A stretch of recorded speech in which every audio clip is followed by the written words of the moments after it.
मतलब कहीं पहली बार सुना होगा शब्द, किसी ने रुचि जगाई आपको, या बस यहाँ पे हो रहा है तो कोर्स चलो कर लेते हैं? हजरत साइंटिस्ट साहब, ब्राह्मी क्यों सीखनी है? क्योंकि बिल्कुल अलग वो है। ब्राह्मी के बारे में क्या सुना है? अरे आवाज पर आ रही है? अशोका स्तंभ के बारे में। हाँ, बहुत अच्छा। और मैम आप तो संस्कृत वाले हैं तो थोड़ा जानते हो। हाँ।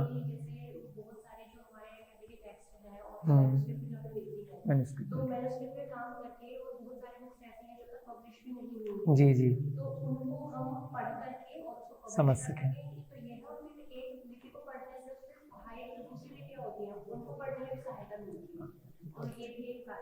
बहुत अच्छा। तो रीज़न थोड़ा पता चल जाए ना कि आप लोगों का केवल ऐसे ही बैठे हुए हैं। कई बार होता है स्कूल में, कॉलेज में कि बैठे हैं, भाई कोर्स चल रहा है, बैठना है, अटेंडेंस लगानी है, कहीं मार्क्स मिलने हैं, पूरा करना है। तो यहाँ तो ऐसा कोई पर्पज़ नहीं है, सभी लोग सेल्फ मोटिवेटेड हैं, अपने मन से ब्राह्मी सीख रहे हैं। आप लोगों जैसा ही उदाहरण मैं स्वयं में भी प्रत्यक्ष हूँ। पहले मैं अपना परिचय दे दूँ थोड़ा सा। मैं पेशे से चार्टर्ड अकाउंटेंट हूँ।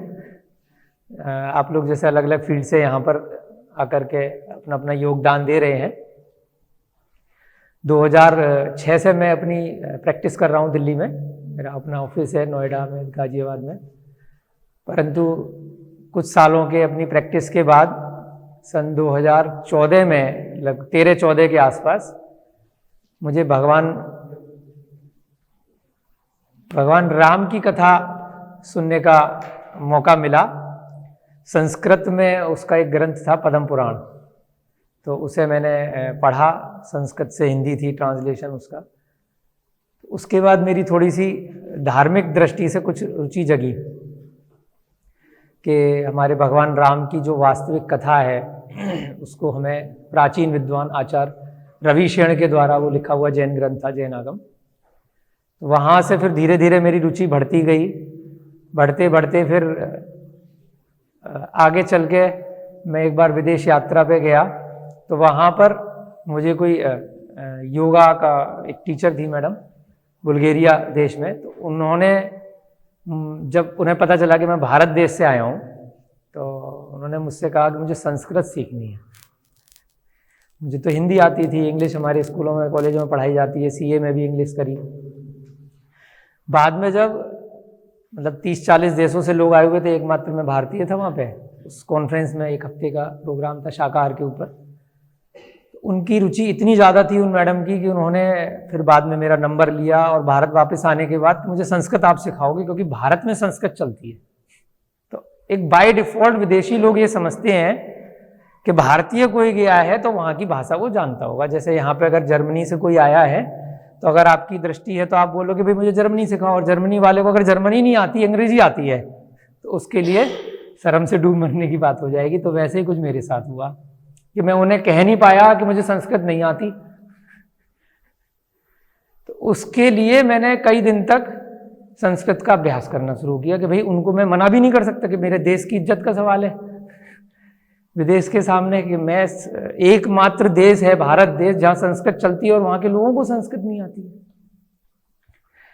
तो मैंने फिर कई दिन तक थोड़ा संस्कृत का अभ्यास किया। हालांकि जब 10th में थे तो स्कूल में माध्यमिक हमारे सीबीएसई बोर्ड में 10वीं 8वीं तक पढ़ाई जाती थी।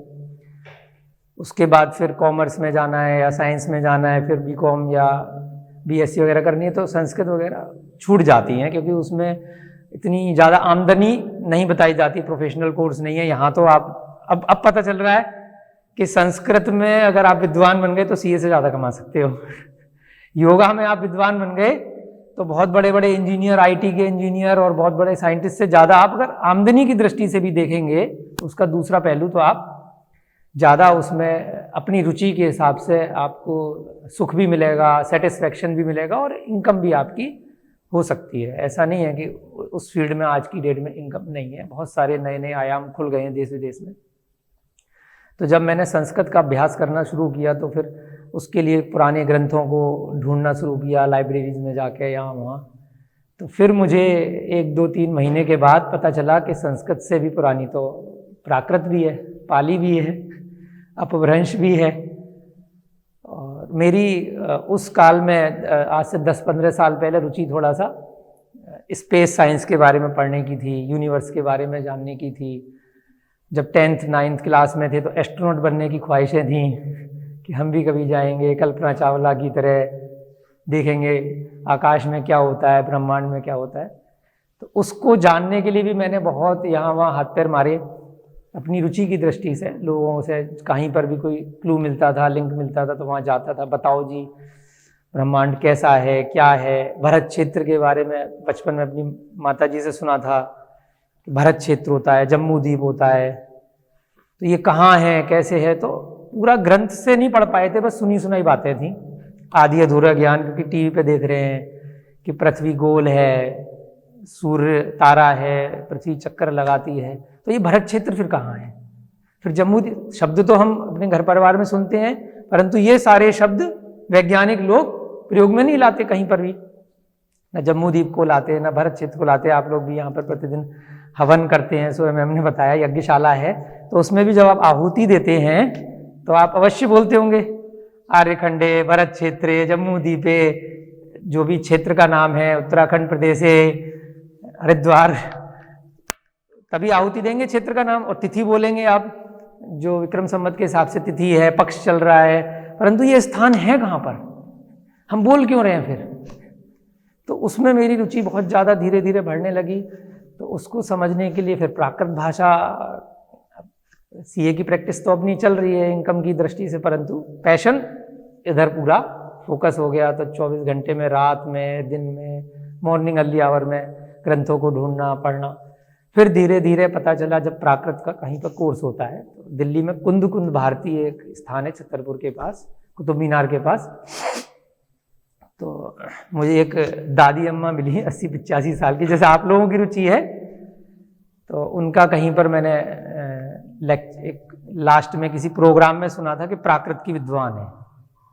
फिर वापस जाकर के उन अम्मा जी से संपर्क किया, उन्होंने कहा ऐसे ऐसे जयपुर में इसका कोर्स होता है अपभ्रंश साहित्य अकादमी से, तो 2.5 साल का डिप्लोमा कोर्स है, करस्पॉन्डेंस से तो हम कर सकते हैं, फुल टाइम तो प्रोफेशन के साथ संभव नहीं था। तो उस कोर्स को किया, तो 1-1.5 साल बाद जब उसका एग्जाम हुए, करस्पॉन्डेंस कोर्स था किताबों के माध्यम से, तो एग्जाम देने जब गए तो ऐसे ही बड़ी सी लाइब्रेरी में एग्जाम था। तो हम ज़्यादा स्टूडेंट्स नहीं थे, गिने चुने 8 स्टूडेंट्स ही पेपर देने पहुंचे थे दिल्ली से, पूरे ऑल इंडिया भारत से होता है एग्जाम। तो वहाँ एक छोटा सा फोटो लगा हुआ था, उसमें ब्राह्मी लिपि, पेपर देने तो गया था मैं प्राकृत के, उसमें ब्राह्मी लिपि का शिलालेख छपा हुआ था फोटो में, एक फोटो बन रही थी, नीचे अजीब से शब्द थे। तो फिर एग्जाम देते देते निगाह पड़ रही थी कि क्या बोर्ड है, समझ में नहीं आ रहा। तो तुरंत फिर नीचे जो संत महाराज थे, बाद में एग्जाम के बाद उनको पकड़ लिया कि वहाँ हमने लाइब्रेरी में एक फोटो देखी थी, वो किस चीज़ की है, उससे पहले मैंने ब्राह्मी कभी सुनी नहीं थी। तो फिर उन्होंने बताया बड़ी रुचि है तुम्हारी, पहले तो हमने लगा तो रखी है, लेकिन क्या चाहते हो उसके बारे में, क्या जानना चाहते हो। मैंने महाराज जी मुझे पढ़नी है कि क्यों लगा रखी है, क्या है इसमें। जब उन्होंने रुचि देखी तो उनके शिष्य महाराज थे दूसरे, अच्छा तो वो अभी शालीमार बाग दिल्ली में है, जैन मुनियों का विहार चलता रहता है, आज यहाँ कल वहाँ, वो लगातार पैदल घूमते हैं। उन्होंने किसी शिष्य से उनको खबर भिजवाई कि ऐसे ऐसे एक बच्चा है, वो ब्राह्मी सीखना चाहता है और सारा काम छोड़ करके आप कहीं पर भी होगे, आपको इसको पढ़ाना है। जबकि महाराज होते हैं तो जैन में क्या होता है, किसी स्थान पे गए तो बहुत भीड़, उनको पूज्य दृष्टि से चारों तरफ से, जिस 1 दिन के लिए आए हैं, 2 दिन के लिए आए हैं, तो मंदिर का कहीं प्रोग्राम है, कुछ है, तो भीड़ घेर के रखती है। जब उनके पास खबर पहुंची तो उनकी भी रुचि बहुत ब्राह्मी लिपि में थी। हनुमान सागर महाराज हैं, अभी शायद जयपुर या कहीं होंगे, उन्हें भी पता चला कि कोई सीखना चाहता है। उन्होंने भी सारा जो व्यवहारिक दृष्टि से क्रियाकलाप होते हैं उनको छोड़ करके मुझे डेली टाइम दिया। तो लगभग 1-2 महीने तक मैं डेली जहाँ पर वो होते थे पता करके अपनी गाड़ी घुमाई, टाइम लिया और पहुँच जाता था। तो लगभग 1 महीना 15 दिन लगे। हम फिर 3-4 लोगों का जो प्राकृत सीख रहे थे ग्रुप था, तो उन्होंने सबने जा करके एक बेसिक चीज़ सीखी तो पहले बार मुझे पता चला, जो रश्मि मैडम ने मुझे मॉर्निंग में बताया कि लिपि में और भाषा में क्या फर्क होता है, मुझे भी उससे पहले नहीं पता था। क्योंकि बचपन में हमने सुना है, जो स्कूल की दृष्टि से 5वीं 6ठी क्लास में हम पढ़ा देते हैं कि देवनागरी लिपि होती है, एक इंग्लिश की जो रोमन लिपि होती है, और बहुत सारी अलग अलग देशों की, परंतु इतना सूक्ष्म दृष्टि से उसको हम विवेचन नहीं कर पाते, समझ नहीं पाते, रट लिया कि होती है, क्वेश्चन आंसर आ गया, 1 नंबर मिल गया, 5 नंबर मिल गई कि ये हिंदी है, का गा, इस प्रकार से हम उसी को पढ़ रहे हैं, समझ रहे हैं।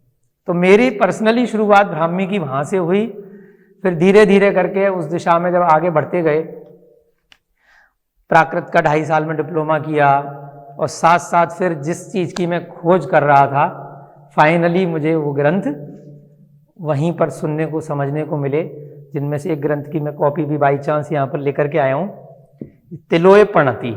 ये प्राकृत भाषा का ब्राह्मी लिपि का ग्रंथ है। तिलोय का मतलब है 3, प्रणति मतलब प्रज्ञप्ति, 3 लोक, लोय, लोय माने लोक, तिलोय प्रणति, ये प्राकृत भाषा का है। बहुत मुश्किल, इस ग्रंथ को ढूंढने में भी मुझे 1 से 2 साल लग गए, इसकी कॉपी ढूंढने में। रुचि होती है तो आप मेहनत करते हो, लेकिन फिर चीज़ें सुलभ होती चली जाती हैं, आपको मिलने लग जाती हैं। जहाँ पर भी जाता था, कहीं लाइब्रेरी में मिल जाते थे, परंतु लॉक लगा हुआ है उस अलमारी पे, अब वो लाइब्रेरियन नहीं है, घर के लिए नहीं दे सकता आपको, फिर कहीं से छप जाए जो खरीद सकें, आप घर पे पढ़ सकें उसको, तो बहुत मुश्किलों से फाइनली मुझे ये ग्रंथ मिला। देखा तो प्राकृत में है। अब मूल दृष्टि से इसकी हिंदी टीका हो रखी है इस ग्रंथ में, परंतु कभी किसी ने समझने में, समझाने में, हिंदी लिखने में कुछ गलती करी हो, या ऐसा तो नहीं करी होती है, क्योंकि हमसे तो बहुत ज़्यादा विद्वान है, हमारी दृष्टि से हम उनकी गलती नहीं पकड़ सकते, कि हमसे तो बहुत विद्वान लोगों ने उसको समझ के करी है। परंतु फिर भी मूल पढ़ने की जो इच्छा है, जैसी आप लोगों की है, मैम ने बताया शिलालेख के बारे में, तो हम शिलालेख क्यों पढ़ना चाहते हैं कि कहीं किसी ने उसके अनुवाद में अपनी जो अंग्रेजी का शब्द होता है प्री कंसीव्ड नोशन, अपनी पर्सनल पहले से कोई पूर्व अवधारणा बना रखी है, उसकी वजह से उसमें फेरबदल तो नहीं कर दिया, क्योंकि उसे मालूम है कि कोई मूल में तो जाएगा नहीं। मैं इस बात को ऐसे समझाना चाहता हूँ, तो उसने उसकी हिंदी करने में, या उसकी जो भी भाषा में उसका रूपांतरण किया, उसने अपनी बात थोड़ी सी डाल दी। जैसे कि यहाँ आयुर्वेद अस्पताल है, कई जगह होम्योपैथी का होता है, तो होम्योपैथी में गोलियाँ होती हैं छोटी छोटी सी, वाइट वाइट, देखी होंगी ना आपने। तो अंदर तो सब जगह का बेस सेम है, परंतु ऊपर जो ड्रॉप डाला जाता है वो बुखार के लिए अलग होगा, खांसी के लिए अलग होगा, जुकाम के लिए अलग होगा, पेट दर्द के लिए अलग होगा। असर क्या छोड़ेगा, जो बेस छोड़ेगा या ड्रॉप छोड़ेगा? छोटा सा जो ड्रॉप है उसका इफेक्ट आएगा। ऐसे ही जो मूल शिलालेख है, जो मूल टेक्स्ट है, जो विद्वानों ने बात लिखी, चाहे आयुर्वेद वाले में लिखी, चाहे योगा वाले में लिखी, चाहे ज्योतिष वाले में लिखी, या वास्तु में लिखी, या ब्रह्मांड के स्वरूप में लिखी, हमारी अंतरात्मा के बारे में लिखी, पूरे विश्व की संरचना के बारे में जितने भी एन नंबर ऑफ थिंग्स हो सकती हैं, उसमें कुछ भी उन्होंने लिखा, चीजें चेंज किसने कर दी? कालांतर में, जिन्होंने वो अपनी अवधारणा से कुछ फेरबदल कर दिया, ड्रॉप डाल दिया।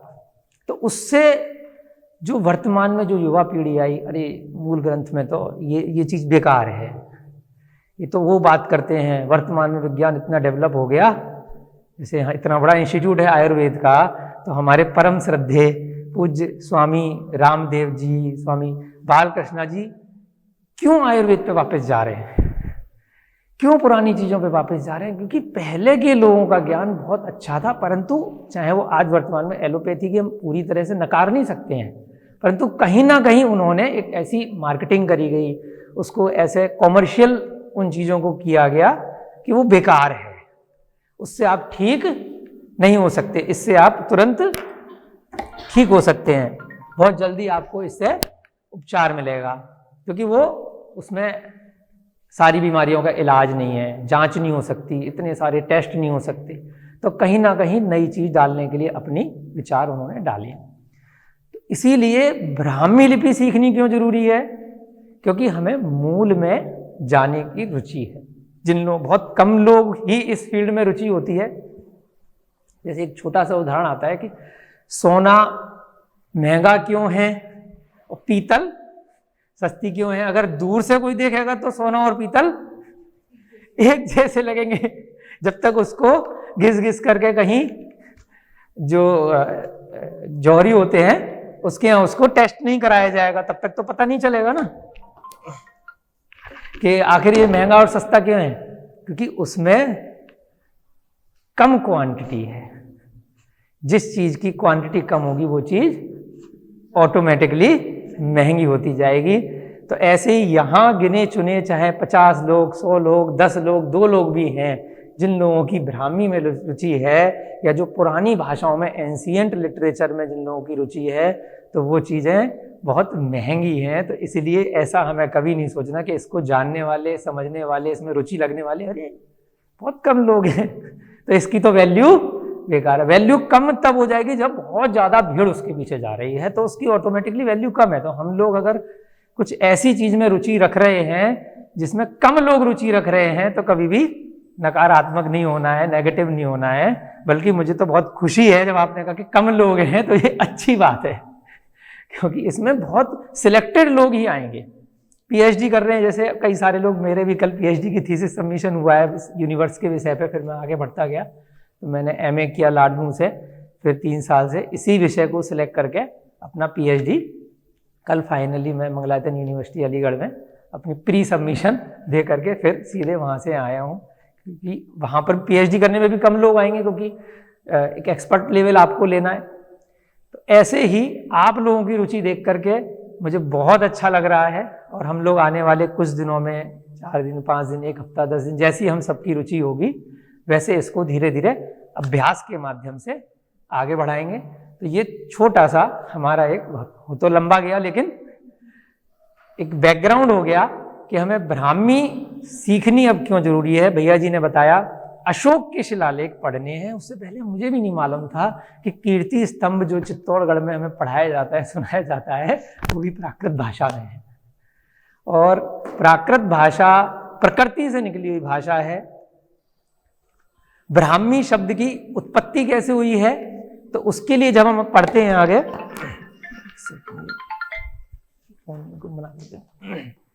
ब्राह्मी जो जैन ग्रंथों के अनुसार से जो बात करी जाती है, पहले तीर्थंकर थे जैन धर्म में, 24 तीर्थंकर होते हैं, जिसमें ऋषभ देव, आदिनाथ भगवान उनका दूसरा नाम भी है, पहले तीर्थंकर कहे जाते हैं। उनकी पुत्री का नाम था ब्राह्मी। ये एक छोटी सी फोटो भी है मेरे पास, पुस्तक है, उसकी कॉपी मैंने करी है, ओरिजिनल अभी ला नहीं पाए। तो यहाँ ये एक फोटो अगर आप देख सकते हैं, 2 पुत्रियां उनकी बैठी हुई हैं, उनको पढ़ा रहे हैं। स्क्रीन पे भी दिखाता हूँ, ये बंद हो गया शुभम, देखना बंद हो गया, ये यहीं से दिखा दूँ, ये चला दूँ। ऋषभ देव जो पहले तीर्थंकर रहे हैं, उनकी एक पुत्री थी ब्राह्मी और दूसरी पुत्री थी सुंदरी। तो ब्राह्मी पुत्री के नाम पर ये भाषा तब से चली आ रही है। उन्होंने उसको लिपि का ज्ञान कराया था, पढ़ाना सिखाया था। और उनके पुत्र भी थे कई सारे, जिनमें एक पुत्र थे भरत चक्रवर्ती और एक बहुत फेमस पुत्र थे बाहुबली। तो भरत चक्रवर्ती के नाम पर अपने देश का नाम भारतवर्ष पड़ा, ऐसा भी शिलालेखों में उल्लेख मिलता है। जो अभी पिछले 1 साल से हमारे देश में एक मुहिम भी चल रही है कि इंडिया की जगह हमारे देश को भारत बोलना चाहिए। स्वामी परम श्रद्धेय रामदेव बाबा जी भी कई बार मैंने सुना है ऐसा प्रयास करते हैं कि अपने देश को हम भारत ही बोलें। तो पुराना नाम है, प्राचीन नाम है, इंडिया नाम तो हमने नहीं दिया है। तो ये जो भारत नाम भी आया, इसका जब शिलालेख देखा गया,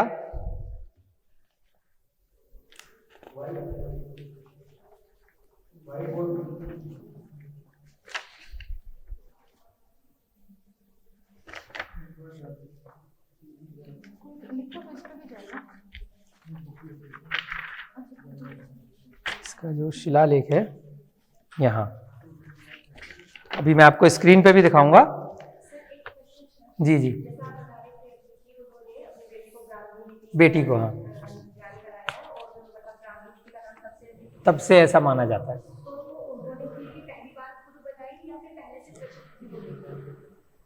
ये प्रकृति से चीजें आती हैं, परंतु वर्तमान समय में जो, अगर हम जैन धर्म की दृष्टि से अगर देखेंगे तो ये जो काल की गणना है, वर्तमान में जो काल चल रहा है, इस काल के पहले तीर्थंकर थे। तो उनसे पहले कुलकरों की उत्पत्ति हुई, उसके बाद जो मनुष्य प्रजाति जो चली आ रही है, तो उस समय के लोगों को बहुत, आज के समय में अगर अंग्रेजी में बोलेंगे तो फोटोजेनिक मेमोरी, कि जो सुन लिया वो आपकी ज्ञान में तुरंत आ गया, और आगे आप उसको गुरु शिष्य परंपरा से पास ऑन करते चले जाते हैं। परंतु लिखने के लिए जब आगे नया काल आएगा तो कुछ संदेश आपको, जिससे कि आगे की पीढ़ी के लिए वो पास ऑन हो, तो लिखने की उस समय से उन्होंने शुरुआत करी। ऋषभ देव जी के समय से है वर्तमान काल में, क्योंकि काल बहुत बड़ा एक पीरियड होता है, उसके बाद फिर अनादिकाल चलता है। समय कभी भी न प्रारंभ हुआ न कभी अंत होगा, चलता रहेगा चलता रहेगा। आप जितना पीछे जाएंगे, जितना पीछे जाएंगे, पीछे जाते जा सकते हैं, और जितना भविष्य की दृष्टि से आगे जाएंगे तो आगे जा सकते हैं। तो उससे पहले जो दूसरे तीर्थंकर रहे होंगे उस काल में, तो तब कोई दूसरी चीज चली होगी। परंतु अभी वर्तमान जो हमारा काल चल रहा है, उसमें ब्राह्मी लिपि ऐसा माना जाता है, ऐसा शिलालेखों में आया है कि ऋषभ देव की पुत्री के नाम पर ब्राह्मी लिपि पड़ा है। अभी मैं स्क्रीन पे भी आपको दिखाऊंगा, जब तक स्क्रीन नहीं चल रही है। ये सम्राट खारवेल का शिलालेख है। खारवेल का नाम आपने शायद सुना हो, इतिहास की दृष्टि से जिनकी रुचि है।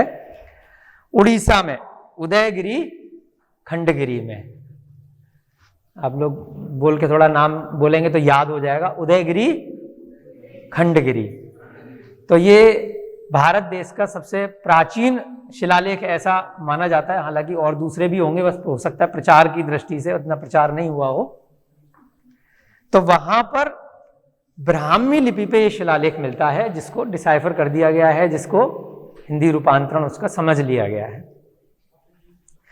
तो वहां पर आया है कि जो भरत देश का, भरत जो राजा थे, सम्राट भरत, जो भगवान ऋषभ देव के पुत्र थे, उनके नाम पर इस देश का नाम भारतवर्ष पड़ा। भरहस मतलब भारत, भरत के नाम पर भारत देश का नाम तब से पड़ा है। और वहां पर ये ब्राह्मी लिपि में ही णमोकार मंत्र भी लिखा मिलता है। णमोकार मंत्र आप लोगों ने सुना होगा इंद्रम में, और बहुत सारे लोग एक महामंत्र के नाम पर उसको बोलते हैं। णमो अरिहंताड़म, णमो सिद्धाड़म, णमो आयरियाड़म, णमो उज्जायाड़म, णमो लोए सब्ब साउड़म। तो ये भी ब्राह्मी लिपि में वहां पर मिलता है। धीरे धीरे ये तो जब पुस्तकें बनती हैं तो कुछ ही सैंपल उसमें डाले जाते हैं, पर जिनकी रुचि होती है वो आगे जब अपनी खोज, अपनी रिसर्च आगे रखते हैं, तो पिछले कई वर्षों में मैं अपने भारत देश में भी कई जगह प्राचीन शिलालेख देखने, प्राचीन मंदिर इत्यादि को देखने के लिए गया। विदेशों में भी जब गया तो श्रीलंका में मुझे बहुत ब्राह्मी लिपि मिली। श्रीलंका में फिर हमने अभी पिछले कुछ वर्षों पहले अपना एक सेंटर भी बनाया रिसर्च के लिए। तो रेगुलर वहाँ पर, जैसे हमारे यहाँ पूज्य स्वामी जी रहते हैं आपकी तरह, ऐसे श्रीलंका में मॉन्क बोलते हैं उन लोगों को। बुद्धिस्ट फॉलोअर ज़्यादा होते हैं, वो भी इसी प्रकार के वस्त्र पहनते हैं। तो कुछ मॉन्क्स के, जैसे हमारे यहाँ मुनि या गुरु इत्यादि बोलते हैं, वो लोग मॉन्क बोलते हैं उनको। तो वो लोग, उनमें से भी मेरा एक संपर्क एक आर्य मग्गा बुद्धिस्ट मॉन्क है, उनसे मैं निरंतर पिछले 3 साल से टच में हूँ। मुझे वो कहीं ना कहीं से फोटोज ब्राह्मी लिपि की भेजते रहते हैं। तो लगभग 20-25 ऐसे संकलन श्रीलंका में मुझे हो गए कि उनको देख करके ऐसा लग रहा है कि श्रीलंका में अगर कोई शिलालेख मिलता है तो वो ब्राह्मी लिपि का ही है, मतलब उसके अलावा कुछ है ही नहीं। कहीं पर भी पुराने साक्ष्य अगर हम ढूंढते हैं। ऐसे ही भारत देश में महाराष्ट्र प्रांत में हम कुछ काम कर रहे हैं, वहां पर भी हमने एक सेंटर बनाया है तीर्थंकर लेनी के नाम से, शाहदा। उसके पास में भी लगभग एक पुस्तक मुझे मिली, डिफेंस से रिटायर्ड एक विजय बाबा जी हैं, तो तो वो भी आई थिंक 80 साल के होंगे, तो 15-20 साल से वो इन कामों में रिसर्च कर रहे हैं। उन्होंने अभी पिछले साल एक पुस्तक भेजी PDF में मुझे, तो 420 स्थानों की उसमें रिसर्च थी उनकी, जिसमें गुजरात, महाराष्ट्र और गोवा 3 प्रदेशों की। उसमें लगभग 420 मंदिरों में से 30 मंदिर से ऊपर जो उनके शिलालेख का उन्होंने भेजा, वो सब ब्राह्मी के थे। तो ये बहुत बड़ा एक अचीवमेंट है। हम लोग जो सीख रहे हैं, समझ रहे हैं कि पुरानी भाषा अगर कहीं पर भी हम जाएंगे और उसको पढ़ने का प्रयास करेंगे तो ब्राह्मी मिलेंगे। अब इसमें थोड़ा सा हम इसके जो डीमेरिट्स हैं कि दिक्कतें क्या हैं, परेशानियां, वो भी डिस्कस करते हैं। अब दिक्कत थोड़ी सी ये है कि जब आप शिलालेख पढ़ने जाएंगे, क्योंकि जिसने पढ़ के डिसाइफर कर दिया, उसका अनुवाद कर दिया, फिर तो हम सीख सकते हैं। अगर आगे बढ़ना है, क्योंकि ऑलरेडी आप लोग स्कॉलर्स कैटेगरी में हैं, उस दृष्टि से आप सीख रहे हैं, तो दिक्कतें ये हैं कि शिलालेख को देख करके डायरेक्ट आप नहीं पढ़ पाएंगे कि ये लिखा हुआ है, इसका मतलब ये है। घिस चुके हैं, हजारों साल हो गए हैं, मिट्टी लग गई है, और उनका प्रॉपर संरक्षण नहीं हुआ है, या इतने लंबे पीरियड के कारण उनमें थोड़ा बहुत फेरबदल हो गया है। जो भाषा उस समय उसका अर्थ चलता था, वर्तमान में उसका अर्थ हो सकता है थोड़ा बदल गया है। हम इस पे कर लेंगे, कोई दिक्कत नहीं दीदी। बस 1 मिनट, मैं कोशिश कर रही हूँ। सर वो शट डाउन हो गया, नो सिग्नल आ रहा है सर।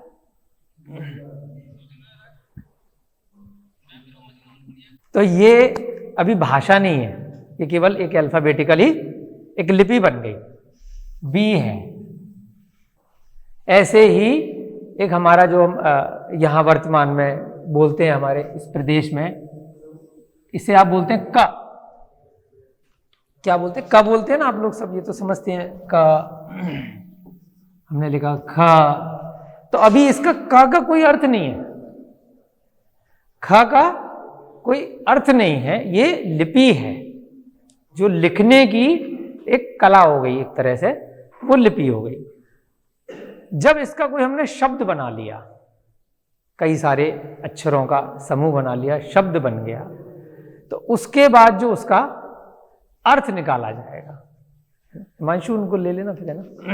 जब कोई अर्थ निकाला जाएगा तो उसके लिए हमें किसी भाषा का आलंबन लेना पड़ेगा। जैसे अब हमने, आपका क्या नाम दिया? रोहित, ROHIT, भैया का नाम है रोहित। तो ये हमने अगर लिखा है रोहित, भैया क्या नाम, इसको पढ़ के बताइए क्या लिखा है? रोहित।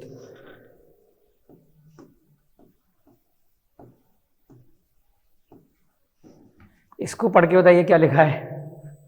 रोहित। दोनों का उच्चारण तो सेम है, परंतु हो सकता है उनको इंग्लिश पढ़नी नहीं आती है, फिर भी इनके मुंह से शब्द रोहित निकल रहा है।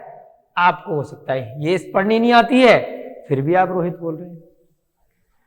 अब हम आप में से किसी से रोहित का अर्थ पूछेंगे कि इसका अर्थ क्या है, रोहित का मतलब क्या होता है? रोहित का मतलब, आपका नाम है, आपको पता होना चाहिए शायद। प्रयत्नशील। इसका अर्थ है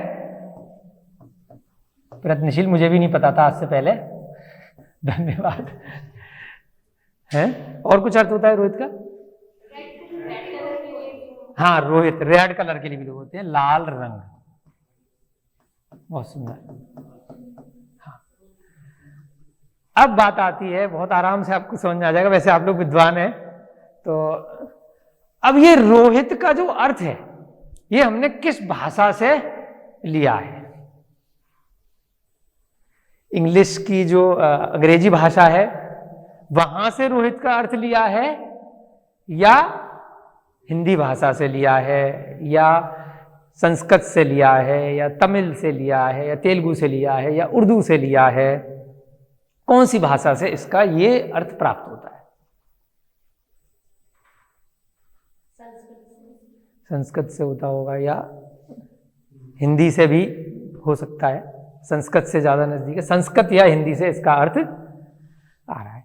तो इससे हमने क्या पता चला कि भाषा से हमें अर्थ की उत्पत्ति होती है कि उसका अर्थ क्या है। अब जैसे एक हमने वर्ड लिखा CAT, कैट, इसको अगर हम दूसरी लिपि में लिखेंगे तो ये भी कैट आ रहा है पढ़ने में और ये भी कैट आ रहा है, ठीक है। अब इसका अर्थ क्या है? बिल्ली, है ना। अब जो बिल्ली अर्थ हमने निकाला वो इस वाले कैट से निकाला है कि इस वाले कैट से निकाला है? बताइए, बहुत आसान शब्द में आप समझ जाएंगे। इससे निकला ये कैट का अर्थ या इस वाले से निकला है? इंग्लिश से निकला है। तो यानी कैट का अर्थ अगर हमें जानना है तो हमें अंग्रेजी भाषा को समझना पड़ेगा, और अगर रोहित का अर्थ निकालना है तो हमें हिंदी या संस्कृत पे जाना पड़ेगा। तो लिपि और भाषा में थोड़ा थोड़ा फर्क समझ में आ रहा है कि लिपि केवल एक अक्षर है और भाषा उन अक्षरों के समूह से उसका अर्थ क्या निकलेगा, उसका मतलब क्या निकलेगा समझने के लिए, तो उसके लिए हमें भाषा को भी समझना पड़ेगा। तो अब दिक्कत क्या आएगी? ब्राह्मी में है 1000 साल पहले की लिपि लिखी है कहीं पत्थर पे, 200 साल, 300 साल, 500 साल, 1500 साल, 2000 साल, 2500 साल, हो सकता है उससे भी ज्यादा पहले का लिखा हो। तो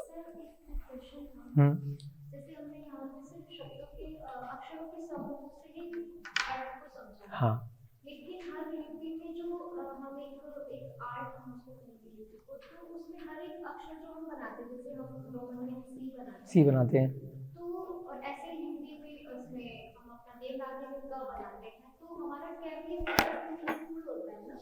हाँ, तो वो जब अक्षरों के साथ मिलेगा तब वो एक अलग मीनिंग को देता है। बिल्कुल बिल्कुल ऐसे ही सेम ब्राह्मी के हम अक्षर पढ़ेंगे, समझेंगे। एक एक अक्षर जैसे ब्राह्मी के जो बनते हैं, क को कैसे बनाते थे, ख को कैसे बनाते थे, उसी प्रकार से फिर हम उनमें मात्राएं लगाएंगे धीरे धीरे करके। फिर धीरे धीरे करके 2000 साल या 1000 साल में हमें समझ में आएगा कि उन्हीं से ही फेर बदल करते हुए थोड़ा थोड़ा वो शब्द बनते बनते थोड़े से वर्तमान में चेंज होते चले गए हैं। वही उनमें भी कहीं ना कहीं जो ब्राह्मी लिपि के जब हम उसके अक्षर बनाएंगे, लिपि बनाएंगे, कंसंट्रेट अगर बहुत ज्यादा आपने किया, चिंतन किया, तो ऐसा माना जाता है कि वो पिक्चर बन के उभर रही है, कि उस अक्षर से ही कोई दूसरा व्यक्ति एक पिक्चर बना लेगा। कि जैसे कुर्सी है तो कुर्सी की पिक्चर बन जाएगी, बहुत ज्यादा अगर उसका चिंतन रहा तो वो अक्षर निकल करके एक अपने आप में एक तस्वीर बन के उभर रहे हैं। तो जो लिपि है उससे पीछे अगर हम जाते हैं, लिपि क्या है कि अक्षरों को जोड़ जोड़ करके लंबा मैसेज देना है। अब हम जाते हैं इस चीज को समझने के लिए, इस पुस्तक में भी आया है, इस रबड़ जाए ना। हाँ, आप लोगों में से अगर कोई बेंगलोर गया हो, कर्नाटक गया हो, गया आप लोग? बहुत सुंदर। कर्नाटक के पास एक जगह है श्रवणबेलगोला, जहां बाहुबली भगवान की पूरे विश्व की सबसे बड़ी प्रतिमा है। वहां पर एक पर्वत है, उसका नाम है चंद्रगिरी पर्वत। सुना आपने चंद्रगिरी? किसी ने नहीं सुना?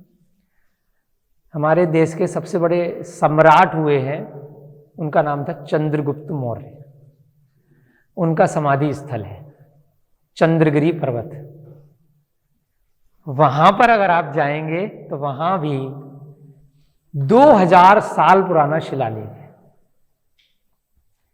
उसके सामने वाला पर्वत है, उसका नाम है विंध्यागिरी, और चंद्रगिरी पर्वत से आज से लगभग 2000 साल पहले सम्राट चंद्रगुप्त ने समाधि ली थी, तो उस पर्वत का नाम तब से पड़ा है चंद्रगिरी। तो कई बार काल ऐसा आता है कि जरूरी नहीं है कि आगे वाले काल में जो विद्वान आएंगे या जो लोग भी आएंगे वो जरूरी नहीं है कि लिपि से तुरंत समझ जाए। तो एक तो ब्राह्मी लिपि हो गई जो अक्षरों के माध्यम से शिलालेखों पे डिटेल में लिखा जाता है।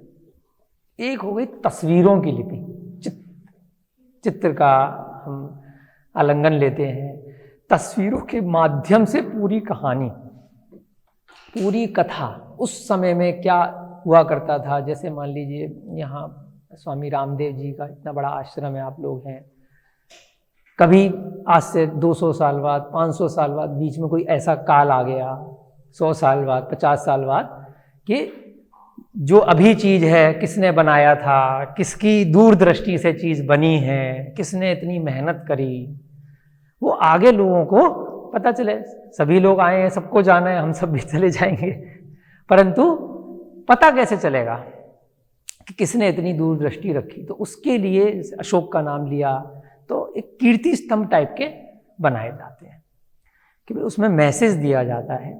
उसमें दो तरह से मैसेज दिए जाते हैं कि किस काल में बना, किसने बनाया, क्यों बनाया, और उनका पूरी प्रजा के लिए या इस यूनिवर्सिटी को बनाने के लिए, इस क्षेत्र को बनाने के लिए उद्देश्य क्या था, संदेश क्या था। जैसे यहाँ पर भाई वैदिक संप्रदाय को आगे बढ़ाना है, सनातन परंपरा को जीवित रखना है, या थोड़ी सी मरण प्राय हो गई है कुछ काल में तो उसको पुनर्जीवित करना है, तो ऐसा कुछ उद्देश्य है।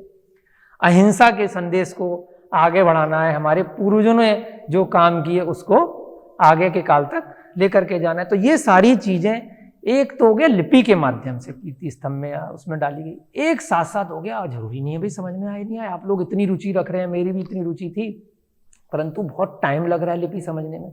तो जो चित्रों के माध्यम से बात कही जाती है उसमें बहुत जल्दी चीज समझ में आने के चांसेस थोड़े ज्यादा रहते हैं। एक किताब यहाँ रखी थी, वो तत्वार शुद्ध वाली किताब थी ना, यहाँ रखी होगी।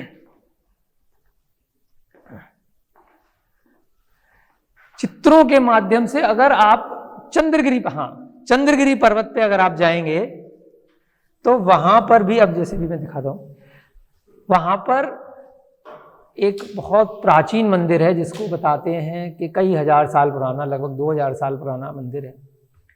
उसमें पूरा चित्रों के माध्यम से मूर्तियां बनाई गई कि किस प्रकार से सेना आई, सम्राट चंद्रगुप्त का कैसे कैसे सेल्यूकस के साथ, सिकंदर जिसको बोलते हैं, उसके साथ युद्ध हुआ, कैसे उसको हराया। उसके बाद 12 साल का वाराणसी में अकाल पड़ा, उसके बाद वो दक्षिण भारत की तरफ उनका गमन हुआ, वहाँ पर उनको आचार्य भद्रबाहु का उनको सानिध्य मिला। उसके बाद उन्होंने संसार से विरक्त होकर के कि अब कुछ नहीं रखा, इतना युद्ध लड़ा, इतना देश जीते, लेकिन हाथ में कुछ नहीं है, क्योंकि प्रकृति के आगे तो किसी की भी नहीं चलती। तो अंत में जाकर के उन्होंने समाधि, सन्यासी बन गए आप लोगों की तरह, क्योंकि कितना भी बड़ा से बड़ा कर लिया जाए, लेकिन जो सन्यास में जो सुख है, जो परम आनंद है, वो संपदा इकट्ठी करने में, भोग संपदा में, वैभव में इतना आनंद नहीं है।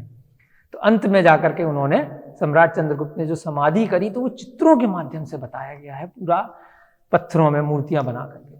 तो ऐसे ही अरिहंतगिरी नामक एक जगह है तमिलनाडु में, वहां पर पेंटिंग्स के माध्यम से, क्योंकि पेंटिंग्स जो होती हैं, पेंटिंग्स जो दीवारों पे बनाई जाती हैं, उनका भी एक काल रहता है, ज्यादा लंबे समय तक नहीं चल पाती पेंटिंग्स। कभी सीलन आ गई, बारिश आ गई, किसी ने खराब कर दिया उनका भी, लेकिन पुराने जो कलर होते थे वो कई सैकड़ों वर्ष चल जाते थे। वर्तमान में इतना लंबे समय तक नहीं चल पाते हैं। तो पुराने लोगों की आर्ट बहुत अच्छी होती थी, वो ओरिजिनल चीज़ों से पेंट बनाते थे। पेंट है या पत्थरों पे खोद करके क्यों लिखा उन्होंने, क्योंकि वो ज़्यादा लंबे समय तक चलेगा, पेपर पे इतना उसकी आयु नहीं होती है। तो कई जगह उसके बाद पेंटिंग्स के माध्यम से संदेश दिया जाता है। तो पेंटिंग का जो संदेश है वो किसी को लिपि अगर समझ में नहीं भी आई, फिर भी वो कई घंटों तक, कई दिनों तक, कई महीनों तक उसको देखता रहेगा। तो वो अगर किसी को चिंतन करना है कि ये ऐसे क्यों बनाया गया है, ये देवताओं के विमान क्यों बनाए गए हैं, ये सुमेरु पर्वत क्यों बनाया गया है, बहुत सारी ऐसी पेंटिंग्स आप लोगों को आपके जहन में, आपके दिमाग में आने लग जाती हैं। ऐसे ही मैं कई वर्ष पहले एक वीडियो देख रहा था, तो उसमें रावण के महल की वीडियो मुझे नेट पे दिखाई दी। देखा तो वो श्रीलंका की वीडियो है। उसमें जिस भी बाहर के किसी इंग्लैंड के विद्वान ने वो वीडियो डाली थी कि रावण का महल है ऐसे ऐसे श्रीलंका में, और एक बहुत प्राचीन पहाड़ मिला है जिसका नाम है सिगरिया। उसमें बहुत बड़े बड़े शेर के 2 पंजे हैं और मुंह है, और ऊपर जा करके बिल्कुल पहाड़ की चोटी पर पेंटिंग्स बन रही हैं। उसमें देवताओं के विमान ऊपर से आते हुए और सुमेरु पर्वत की संरचना, इस टाइप से उस वीडियो में मैंने देखा। तो उन्होंने पूरा की पूरा उसको, जो विद्वान थे उन्होंने जो वीडियो डाली उसमें यही दिखाया कि पहले के लोगों को ये पता था कि हाँ ज्योतिष देव होते हैं, कोई सुमेरु पर्वत नाम की कोई संरचना है, कोई यहाँ पर आकर के ब्रह्म ऋषि या मोंक इत्यादि यहाँ पर रह करके उपासना करते होंगे, उनके लिए देव इत्यादि आते रहते होंगे। तो ऐसी वीडियो उन्होंने डाली। तो पेंटिंग्स के माध्यम से भी आज के समय में 2000 साल बाद उस पहाड़ की जब दोबारा खोज हुई, जब वो विलुप्त प्राय हो गया जंगल के अंदर, तो किसी ने भी, भले लिपि समझ में भी नहीं आई, कोई लिपि नहीं वहां पे उसको पता चली, फिर भी एक स्टोरी बना ली। इसी खोज में मैं कुछ वर्ष पहले इंडोनेशिया गया। वहां एक मंदिर है, आप लोगों ने शायद सुना होगा, बोरोबुदुर। सुना है आपने? बोरोबुदुर आप नेट पे डालेंगे, बोरो BORODUR, बोरोबुदुर। कहते हैं वर्तमान में विश्व का सबसे प्राचीन मंदिर की खोज हो गई। पूरा की पूरा इंडोनेशिया, जहां बाली देश भी है, बाली क्षेत्र है, इतना वर्ल्ड का सबसे ज्यादा टूरिस्ट अभी वहां जा रहा है बोरोबुदुर को देखने के लिए। 40 लाख लोग एक साल में जाते हैं बोरोबुदुर मंदिर। वहां जब मैं पहुंचा तो पूरा इतना बड़ा कि आपको हवाई जहाज से मंदिर दिखाई दे जाए, इतना बड़ा मंदिर। उसमें से निकला जंगल के अंदर, अभी 50 साल पहले इंडोनेशिया में बोरोबुदुर पूरा वहाँ अलग ही उन्होंने सब पूरी उस देश की आबादी चल रही है वहाँ से, इकोनॉमी। अब वहाँ पर भी शिलालेख नहीं है, बहुत सारी प्रतिमाएं, पूरी की पूरी स्टोरी गोल गोल। अब वो लोग आप जैसे विद्वानों को इनवाइट कर रहे हैं कि इनको डिसाइफर करो कि भाई ये कहानी क्या है। कहानियां चल रही हैं पूरी की पूरी स्टोरीज उसमें, कि किस प्रकार से, जैसे कुछ स्टोरीज मैंने भी वीडियो बनाई, फोटो बनाई।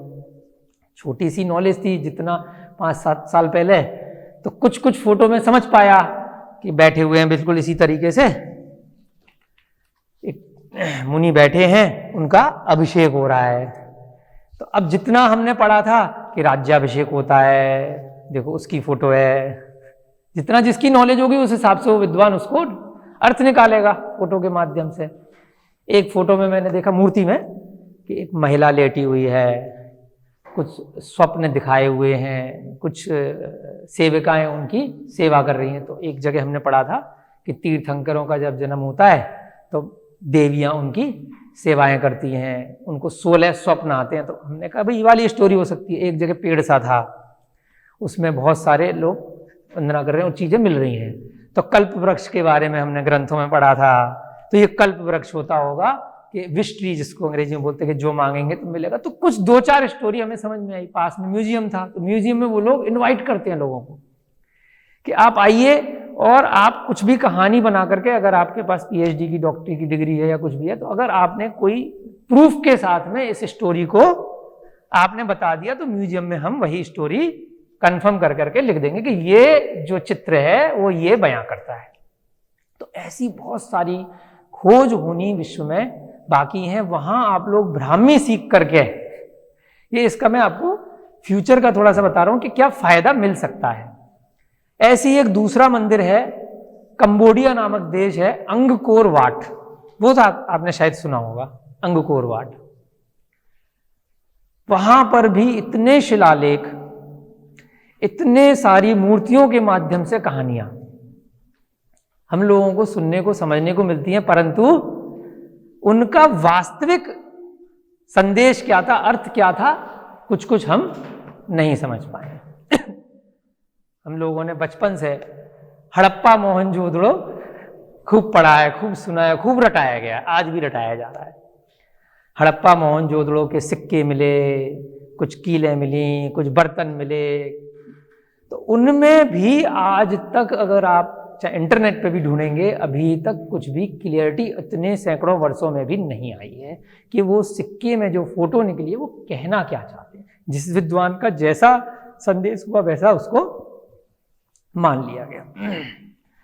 भाई 3 डॉट लग रहे हैं, त्रिशूल होगा, कोई कहते हैं 3 डॉट लग रहे हैं, रत्नत्रय होगा, संस्कृत में आता है सम्यक दर्शन है, सम्यक ज्ञान है, सम्यक चारित्र, कोई 3 डॉट का कोई मतलब निकालता है, कोई बैल लग रहा है तो कोई उसका कोई मतलब निकालता है। तो जिस प्रकार से, तो हम भी आगे बढ़ करके इस दृष्टि से बहुत ज्यादा खोज कर सकते हैं। तो परेशानी केवल इतनी है कि हमें क्या समझना पड़ेगा, भाषा पे भी जाना पड़ेगा। चित्रों के माध्यम से समझना कंपैरेटिवली थोड़ा सा आसान है कि कुछ ना कुछ स्टोरी, जैसे जब आप चित्रों की बात करेंगे तो जैसे मैंने बोरोबुदूर का उदाहरण दिया, तो एक चित्र से काम पूरी स्टोरी होती है। जैसे ये हॉल है ना, तो स्टोरी चलेगी चारों तरफ कि ये हुआ, उसके बाद ये हुआ, फिर ये हुआ, फिर ये हुआ, तो उससे आप कहीं ना कहीं एक मूवी सी बना सकते हैं। परंतु जब शिलालेख हैं तो उसमें एक संदेश जाएगा, व्यापक संदेश होगा कि क्या कहना चाह रहे हैं। तो दोनों चीजों की अपनी अपनी महत्वता है। हम ये नहीं कह सकते कि चित्रों के माध्यम से ही स्टोरी लिखी जाए तो वही सही है, या लिखने की क्या जरूरत थी, क्योंकि जैसे हम वक्ता के थ्रू जैसे बोल करके बात कर रहे हैं तो जल्दी हमारे भाव एक दूसरे के पास जा रहे हैं। हमने सीख लिया सुनना समझना, कालांतर में तो हम समझ में जल्दी आ रहा है। तो अगर हम इशारों में बात करेंगे तो समय ज्यादा लगेगा, ऐसी चित्रों में अगर हम बात करेंगे तो समय ज्यादा लगेगा। तो इसलिए दोनों चीजों की अपनी अपनी महत्वता है, अपनी अपनी इंपॉर्टेंस है। तो ब्राह्मी लिपि पुरानी लिपि है और वर्तमान में भी उसके कालांतर में अभी भी, जैसे संस्कृत में भी बहुत, संस्कृत को भी बहुत वैदिक प्राचीन लिपि माना गया है, परंतु प्रकृति की जो भाषा है वो प्राकृत ज़्यादा क्लोज थी लोगों के हमारे भारत देश में। तो उसमें ज़्यादातर शिलालेख अशोक के कीर्ति स्तंभ इत्यादि बहुत सारे, अशोक के अलावा भी खारवेल के और बहुत सारे ऐसे जो लिपियां हैं वो ब्राह्मी में ही ज़्यादा मिलती हैं। तो हमें अगर इसको समझना है तो जो आप लोगों का प्रश्न था, जो शुरुआत में इंट्रोडक्शन किया था कि हम सीखना समझना चाहते हैं, तो लिपि सीखना मैंने मैम को बताया था कि 4 दिन से ज़्यादा का काम नहीं है। ABCD Z तक रटनी है, अगर छोटे बच्चे को रटाई जाएगी तो 1 साल तक उसको रटाई जाएगी, पहली क्लास में, KG नर्सरी में। परंतु हम लोग एक लेवल के बाद में प्रैक्टिकली अगर देखा जाए तो अगर डेडिकेशन से लगेंगे तो 4 दिन में क ख ग सीख जाएंगे कि क का ब्राह्मी में ये है, ख का ये है। परंतु उसमें हम आगे अपना कैसे फोकस करें, तो उसके लिए 4 दिन क्या 4 साल 40 साल भी लगा दिए जाएं कम पड़ेंगे। क्योंकि अगर उस दृष्टि से अगर हमें जाना है कि ब्राह्मी में जो लिखा है उसका मतलब क्या था, उसको समझने के लिए हमें उस भाषा को समझना पड़ेगा।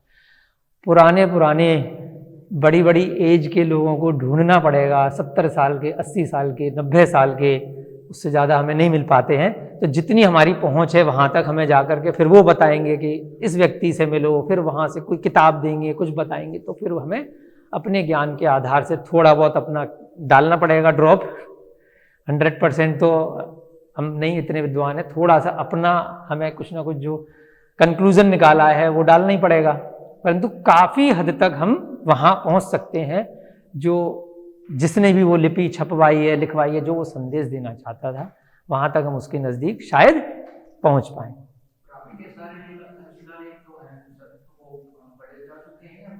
नहीं सर, इसीलिए तो ज़रूरत है नहीं पढ़े जा चुके, बहुत मतलब आप 0.00001 ही केवल डिसाइफर हुए हैं, क्योंकि समय कम था, मेरे पास पूरा कलेक्शन है। मैं इस दृष्टि से लगा हुआ हूँ, तो नोएडा में लगभग इतना बड़ा, मेरे शुभम भैया जी रहते हैं वहाँ पर, पूरा एक हॉल हमने बनाया है मैन्युस्क्रिप्ट कलेक्शन करने के लिए। तो पिछले 6-7 सालों में 200 से ऊपर हस्तलिखित ग्रंथों का मैंने कलेक्शन किया है। उसमें ब्राह्मी में तो बहुत कम है, परंतु प्राकृत भाषा के हैं, पुराने कागजों पे लिखे हुए, उनकी हम लोग कॉपीज करा रहे हैं। नोएडा में सुनपुरा गांव है, वहाँ मैं कलेक्शन कर रहा हूँ, पूरी रुचि है। तो उसमें हमें पता चल रहा है कि उसका डिसाइफर जिसको हम अंग्रेजी में बोलते हैं कि उसका ट्रांसलेशन बहुत कम का हुआ है, अंदाजा चल रहा है। अंदाजा भी कैसे चल रहा है कि जो विदेशी विद्वान है वो संस्कृत जानते नहीं है, पर भारतीय संस्कृति भी नहीं जानते। जो विदेशों के बाहर के लोग इम्पोर्टेड हैं, जिन्होंने ऐसी डिग्री ले ली किसी भी यूनिवर्सिटी से या कहीं से भी, तो उन्होंने जो बात कह दी वो छप गई, वो मान्य प्रमाणित कि भाई ये वहाँ के उस यूनिवर्सिटी के प्रोफेसर हैं, उन्होंने कह दिया, वो हो गया, मान्य हो गया। तो उस प्रकार से चल रही हैं चीज़ें। परंतु अगर उनको पढ़ करके हम लोग यहाँ संस्कृत के विद्वान, प्राकृत के विद्वान या और प्राचीन भाषाओं के विद्वान अगर इसको दोबारा पढ़ेंगे, कहेंगे उन्होंने तो कुछ और ही इसका मतलब निकाला है। तो डिसाइफर अगर हो भी गए हैं तो वो भी बहुत कम हुए हैं और बहुत ज़रूरत है। अभी मेरे पास पुस्तक नहीं है, एक कर्नाटक की भी मेरे पास पुस्तक है जिसमें ब्राह्मी लिपि के बहुत शिलालेख हैं। श्रीलंका के म्यूजियम से मैं किताब लेकर के आया था, इतनी मोटी, उसमें ब्राह्मी लिपि के बहुत सारे शिलालेख हैं। अब उन्होंने जो उसका ट्रांसलेशन किया है तो वो जैसे हमारी कर्नाटक की सी लिपि होती है ऐसे करके, तो इसी प्रकार से वो सिंघल भाषा चलती है श्रीलंका में, सिंघल द्वीप उसी के नाम पे पड़ा। तो अब मेरे समझ में नहीं आ रहा कि उसके अर्थ क्या लिखा हुआ, क्योंकि अभी मेरे को सिंगला भी सीखनी पड़ेगी अगर उनका अर्थ जानना है। सिंगला का फिर जैसे हमने कैट का अर्थ देखा, सिंगला में उसका क्या अर्थ है वो सीखना पड़ेगा। अब जिन मॉन्क का मैं नाम ले रहा था, आर्या मग्गा जी, तो उन्होंने मुझे एक फ़ोटो भेजी। मैं पिछले 1 महीने से रश्मि मैम के संपर्क में था, मैंने उनको फ़ोटो भेजी कि श्रीलंका में ऐसे ऐसे शिलालेख आज ही मिला है। अब वो मॉन्क साहब ने मुझे भेजा कि इसको आप ब्राह्मी जानते हो, करके बताओ। मैंने फिर अपनी यही वाली, फिर भी कोई गलती ना हो जाए, तो मैंने फिर से दोबारा से किताब में देख देख करके उसके उनको टाइप कर करके अक्षर भेजे। तो केवल अक्षर मेरे समझ में आए कि ये का है, ये खा है हमारी लिपि में। अब वो देवनागरी नहीं जानते श्रीलंका वाले, तो अब उसको वो सॉफ्टवेयर से सिंगला में ट्रांसलेट करेंगे। अर्थ मुझे नहीं पता चला। जो अभी मैं भाषा और ब्राह्मी लिपि में आपको फर्क बता रहा हूं, अगर आपने लिपि पढ़ भी ली तो जरूरी नहीं है कि आप उसका अर्थ निकाल पाए। एक बार मैं ऐसी सम्मेलन में, रुचि है तो लोग इनवाइट करते हैं, मैं अपना बैग उठाता हूं और चल देता हूं। तो इथोपिया चला गया कुछ वर्ष पहले। इथोपिया में यूनेस्को वगैरह के वो लोग रिसर्च कर रहे थे, तो हम लोगों की आर्कियोलॉजिकल वाले थे, मैं अपनी रुचि से जाता हूं। तो वहां पर एक बहुत बड़ा जैसे एक मंदिर का सा प्रांगण मिला, उसमें जैसे आप लोग हवन वगैरह करते हैं, अभिषेक वगैरह कई बार होता है, तो अभिषेक के लिए जल निकासी के लिए स्थान होता है, तो वैसा ही स्थान था, सब चीजें। तो वहां पर भी ऐसे ऐसे ही ब्राह्मी लिपि से जैसे कुछ चिन्ह बने हुए थे। अब इतना मैं उसका अर्थ बस फोटो खींच के ले आया, बस इतना था कि हाँ ब्राह्मी से मिलती जुलती कुछ लिपि है। तो ये भी एक बहुत बड़ा संदेश था कि हाँ ब्राह्मी है। फिर उसके बाद क्योंकि वो बड़ा ट्रिप था, बड़े संस्था इन्वॉल्व थी, तो उन्होंने उस फोटो को दिल्ली यूनिवर्सिटी के जो प्रोफेसर हैं, बहुत सीनियर प्रोफेसर, उनके बाद उस फोटो को भेजा। उन्होंने फिर उसको अपने ज्ञान के आधार पर डिसाइफर किया, इथोपिया के जो शिलालेख थे।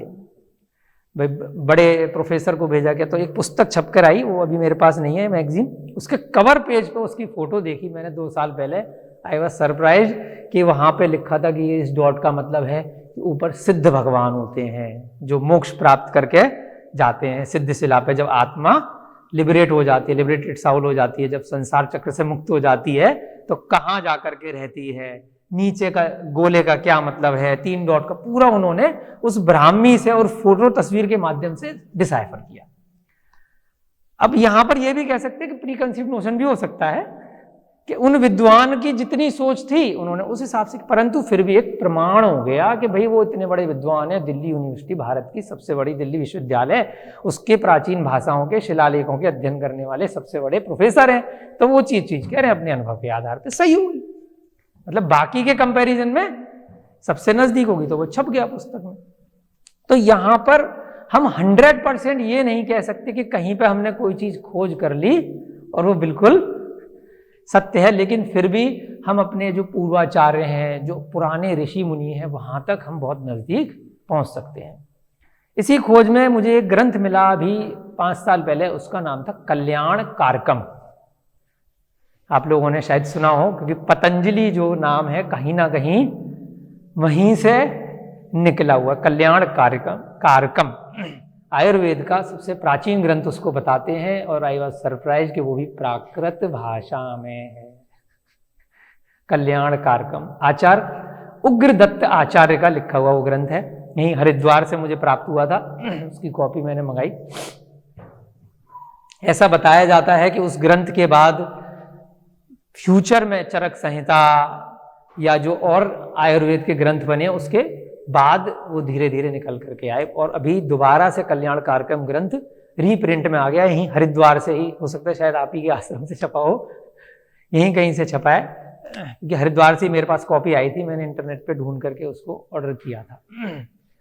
तो आचार्य चरक की महर्षि किसी की फोटो उस पर लगी हुई है ऊपर। तो अंदर जब उस ग्रंथ को जाकर के हमने देखा तो जितने भी सूत्र थे वो सब प्राकृत के थे, और कहीं ना कहीं शिलालेखों से या मैन्यूस्क्रिप्ट से निकाले होंगे, तो मैन्यूस्क्रिप्ट कहीं ना कहीं जहां तक संभव है हो सकता है ब्राह्मी की ही रही होंगी।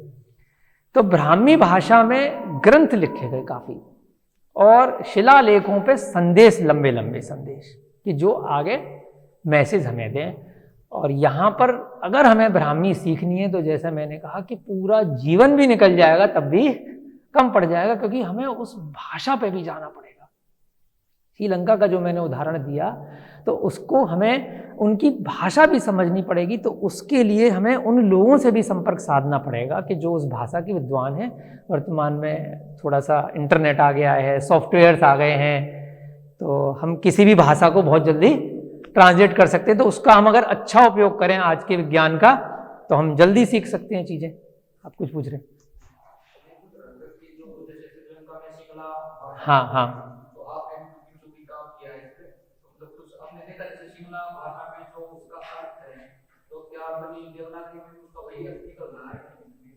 सिंगला भाषा संस्कृत, तमिल, तेलुगु की काफी कुछ मिक्सचर है। जब आप, ये मेरी मैसेज भी श्रीलंका साथ में गई थी तो वहां पर अगर आप श्रीलंका गए, आप में से कोई, बहुत नजदीक है, बहुत सस्ती जगह है, अगर आप कोलंबो एयरपोर्ट पे उतरेंगे तो 10 to 20% शब्द जो माइक पे बोलते हैं वो संस्कृत भाषा के, इतने शुद्ध संस्कृत। आप कहेंगे ये शब्द तो हम लोग बोलते नहीं है, क्योंकि आजकल हम लोग अंग्रेजी के शब्द, पंजाबी के शब्द, हिंदी स्वरा मिक्स ज्यादा यूज करते हैं भाषा में, संस्कृत बहुत परंतु समझ लेते हैं, क्योंकि कहीं ना कहीं तो श्रीलंका की जो भाषा है, बोली है, सिंगला जो भाषा है वो संस्कृत से बहुत मिलती जुलती है। जो हमारे दक्षिण भारत की भाषाएं हैं, 2-3 तमिल, तेलुगु, मलयालम, उनसे बहुत संपर्क सारे हो। हाँ, अगर मैं कहती हूँ मेरे पास शिलालेख ब्राह्मी लिपि में लिखा हुआ है, हाँ, अब अगर उसमें भाषा, अगर आप पाली के हिसाब से देखें, प्राकृत के हिसाब से देखें, संस्कृत के हिसाब से अगर उसको पढ़ने की कोशिश करती हूँ, तो क्या मीनिंग ऑलमोस्ट सिमिलर आता है? बहुत सिमिलर आ सकता है। आपको कालांतर में पुराने लोगों के पास जाना पड़ेगा, यानी कि आपको ग्रंथों का अध्ययन निरंतर करना पड़ेगा। अभी जो मैं शब्द बोल रहा हूं वो आज की दृष्टि से है। 20 साल पहले जो मेरे पिताश्री शब्द बोलते थे अलग थे, दादाजी जो बोलते थे थोड़ा और शुद्ध थे। अभी हम बोल रहे हैं मम्मी, पहले बोलते थे माताजी, माँ, उससे पहले कुछ और। तो हमें पूर्वजों की दृष्टि से भी थोड़ा सा पीछे जाना पड़ेगा। वो पीछे आप कैसे जाएंगे? क्योंकि पीछे की चीजें आपको पुस्तकों में मिलेंगी। तो थोड़ा जितना आप ग्रंथों का अध्ययन करते हैं वैसे वैसे आपको पुराना जो बोली थी, जो भाषा थी, आपकी शुद्ध होती चली जाती है। तो तुरंत आज के भाषा में जो हम शब्द कॉमनली यूज कर रहे हैं, जरूरी नहीं है कि वो शब्द वहां पे हो, परंतु अगर आपका अध्ययन, गूढ़ अध्ययन आपका ग्रंथों का है, वेदों का है, प्राचीन आचार्यों द्वारा रचे हुए मूल ग्रंथों का अगर अध्ययन है, आज से 500 साल पहले लगभग हिंदी के काफी, अभी जो हमें ग्रंथ इत्यादि मिलते हैं सनातन संस्कृति में, जैन संस्कृति में और अन्य संस्कृति में, तो हमें ग्रंथ 200-400-500 साल पुराने कागज के मैन्यूस्क्रिप्ट के या उसकी कॉपी हमें मिल जाती है। तो अगर आप उनका अध्ययन निरंतर कर रहे हैं, जैसे यहाँ गुरुकुल में आप लोग पढ़ रहे हैं, गुरुकुल चला रहे हैं गुरुजी सारे लोग, तो वहां पर आपकी भाषा सुदृढ़ हो जाती है, तो फिर आपको समझ में आ जाएगा। एकदम से जो नया बच्चा है, अभी आजकल जो दिल्ली इत्यादि, यहाँ तो मुझे हरिद्वार में इतना अनुभव नहीं है, इवन मेरे सीए के ऑफिस में चार्टर्ड अकाउंटेंट किए हुए भी बहुत सारे लोग हैं, वो क ख ग घ नहीं पढ़ पा रहे। मैं कुछ बोल रहा हूँ, अगर डिक्टेट कर रहा हूँ 2 लाइनें, कई बार ऐसा हो जाता है कि बगल में बैठा हूँ, मेरे को 4 लाइन उसको लिखवानी है कि इस प्रकार से मेल ड्राफ्ट कर दो या ये मैसेज लिख दो, तो जब मैं अगर गलती से देख लेता हूँ कॉपी, तो पूरे शब्द इंग्लिश की लिपि में लिखते हैं, बोल हिंदी में रहा हूँ, मैं लिख रहे हैं जैसे मैं जा रहा हूँ, MAINJA, ऐसे करके लिख रहे हैं। वो लोग क ख ग घ नहीं पढ़ पा रहे। ये वर्तमान की वस्तु स्थिति एक्चुअल में है कि उन्हें शुरू से ही, पहली कक्षा से ही बस अंग्रेजी सिखाई जा रही है, तो जो मूल हमारे देश के जो शब्द हैं तो वो पीछे नहीं जा पाएंगे। तो अगर उनसे अगर आप कहेंगे कि भाई शिलालेखों का मतलब निकाल लो, तो नहीं निकाल पाएंगे। तो हमें अगर शिलालेखों का मतलब ब्राह्मी का निकालना है, तो साथ साथ निरंतर हमें कुछ न कुछ कथानक, कुछ ऐसे ग्रंथ, हमारी आप लोगों की तो होगी तभी आप लोग यहाँ पर हैं, तो साथ साथ आपको वो भी निरंतर, अगर आपका अभ्यास कई वर्षों का है तो बहुत आसानी से आप समझ सकते हैं। एकदम से कोई नया स्टूडेंट आएगा, नया बच्चा आएगा आज के समय का, तो उसको वो उसका अर्थ नहीं निकाल पाएगा। तो यहाँ पर आज एक तो हमने आपको ये ग्रंथ दिखाया तिलोपणति, जो पूरे ब्रह्मांड के बारे में प्राकृत का ग्रंथ है। दूसरा आपको कल्याण कारकम बताया, जो भगवान राम का चरित्र है, उसका भी प्राकृत का सबसे प्राचीन ग्रंथ मिलता है, जिसका नाम है पउमचरीय। पउम माने पद्म, पद्म नाम भगवान राम का दूसरा नाम था, मुख्य नाम। बहुत सारे लोगों को खाली राम नाम पता है। अभी जनवरी में इतना बड़ा श्री राम मंदिर बनने जा रहा है, इतना बड़ा महोत्सव है, तो हम लोग चाहेंगे वहां कहीं ना कहीं उनके दूसरे नाम पद्म नाम या पउम नाम का भी उल्लेख होना चाहिए, क्योंकि ग्रंथों में तो पद्म नाम ही आया है, साथ में आया है रामचंद्र, बट ग्रंथों का जो नामांकन उनके चरित्र के लिए किया गया है अधिकतर प्राचीन ग्रंथों में, वो पद्म पुराण, पउमचर्य जो प्राचीन ग्रंथ हैं, ये हिंदी अनुवाद करके भारतीय ज्ञानपीठ से अभी छपा है, जो दिल्ली में भारतीय ज्ञानपीठ है। पउमचर्य ये भी अपभ्रंश भाषा का लिखा हुआ शिलालेखों से और ये मैन्युस्क्रिप्ट से ग्रंथ है। इसका हिंदी अनुवाद लिखने में जिन गुरुजी ने ये लिखा है, उनको लगभग 10 से 20 साल लग गए। इतना आसानी, पूरा एक जीवन लग जाता है एक शिलालेख को समझने में, क्योंकि शिलालेख भी कोई जरासे से नहीं होते। जब हम इस दृष्टि से कर रहे हैं, तो कई जगह ऐसे ऐसे मंदिरों में शिलालेख मिलते, पूरे के पूरे ग्रंथ पत्थरों पे, चट्टानों में लिखे मिल जाते हैं। तो उनको समझने में, उसका अनुवाद करने में 5 साल, 10 साल, 20 साल, वो भी उनको जो पहले से बहुत अध्ययन कर चुके हैं, बहुत अनुभव है उनको और बहुत पैशन है। ये चीज जो लोग अनुवाद करते हैं पैसे के लिए नहीं कर सकते। कि ज्यादातर लोग जो मेरे संपर्क में आ रहे हैं, IAS रिटायर्ड, जैसे अभी जो बताया शिलालेखों का विजय जी कर रहे हैं, डिफेंस के टॉप ग्रेड ऑफिसर रिटायर्ड, संपन्न है। ये मॉनेटरी दृष्टि से कोई काम करेगा तो वो नहीं कर पाएगा। पैशन होना चाहिए, जो पीछे से बहुत साधन संपन्न, अब उसको पैसा कमाने की इच्छा नहीं है, तो वो 24 घंटे पागलों की तरह लगेगा। जैसे आप लोग इतने सौभाग्यशाली हैं, आज मैं भी बहुत सौभाग्यशाली हूँ जो पतंजलि में आया हूँ, बाबा रामदेव, बालकृष्णा जी, ये मॉनेटरी के लिए यहाँ नहीं इतना बड़ा बड़ा इंस्टीट्यूट खोल करके बैठे हैं। पैशन है, कई पूर्व जन्मों की उनकी साधना है, तप है, जो ये काम कर पा रहे हैं। नहीं तो करना तो बहुत लोग चाहते हैं कि मैं पूरे देश में इतना ये कर लूं, बहुत लोग कर नहीं पाते ना। तो उनकी इतनी तप, साधना, ज्ञान उनका, और बहुत सारा उनका वर्तमान में जो पैशन है। तो ऐसे ही आप लोगों को अगर एक भी ब्राह्मी लिपि को सीखने में, तो 4 घंटे में सीख जाओगे। अभी ये इसकी फोटोकॉपी मैं आपको दे देता हूं, आप लोग इसको रट लीजिए, 4 घंटे में काम हो जाएगा। लेकिन वो पैशन नहीं आ पाएगा कि मैंने क्यों सीखी, इसको करके मैंने क्या 100 में से 100 नंबर लाने हैं, कहीं कोई अवार्ड लेना है, या अपनी आत्मा के लिए, अपने जीवन को सुदृढ़ बनाने के लिए मैंने कुछ काम करना है।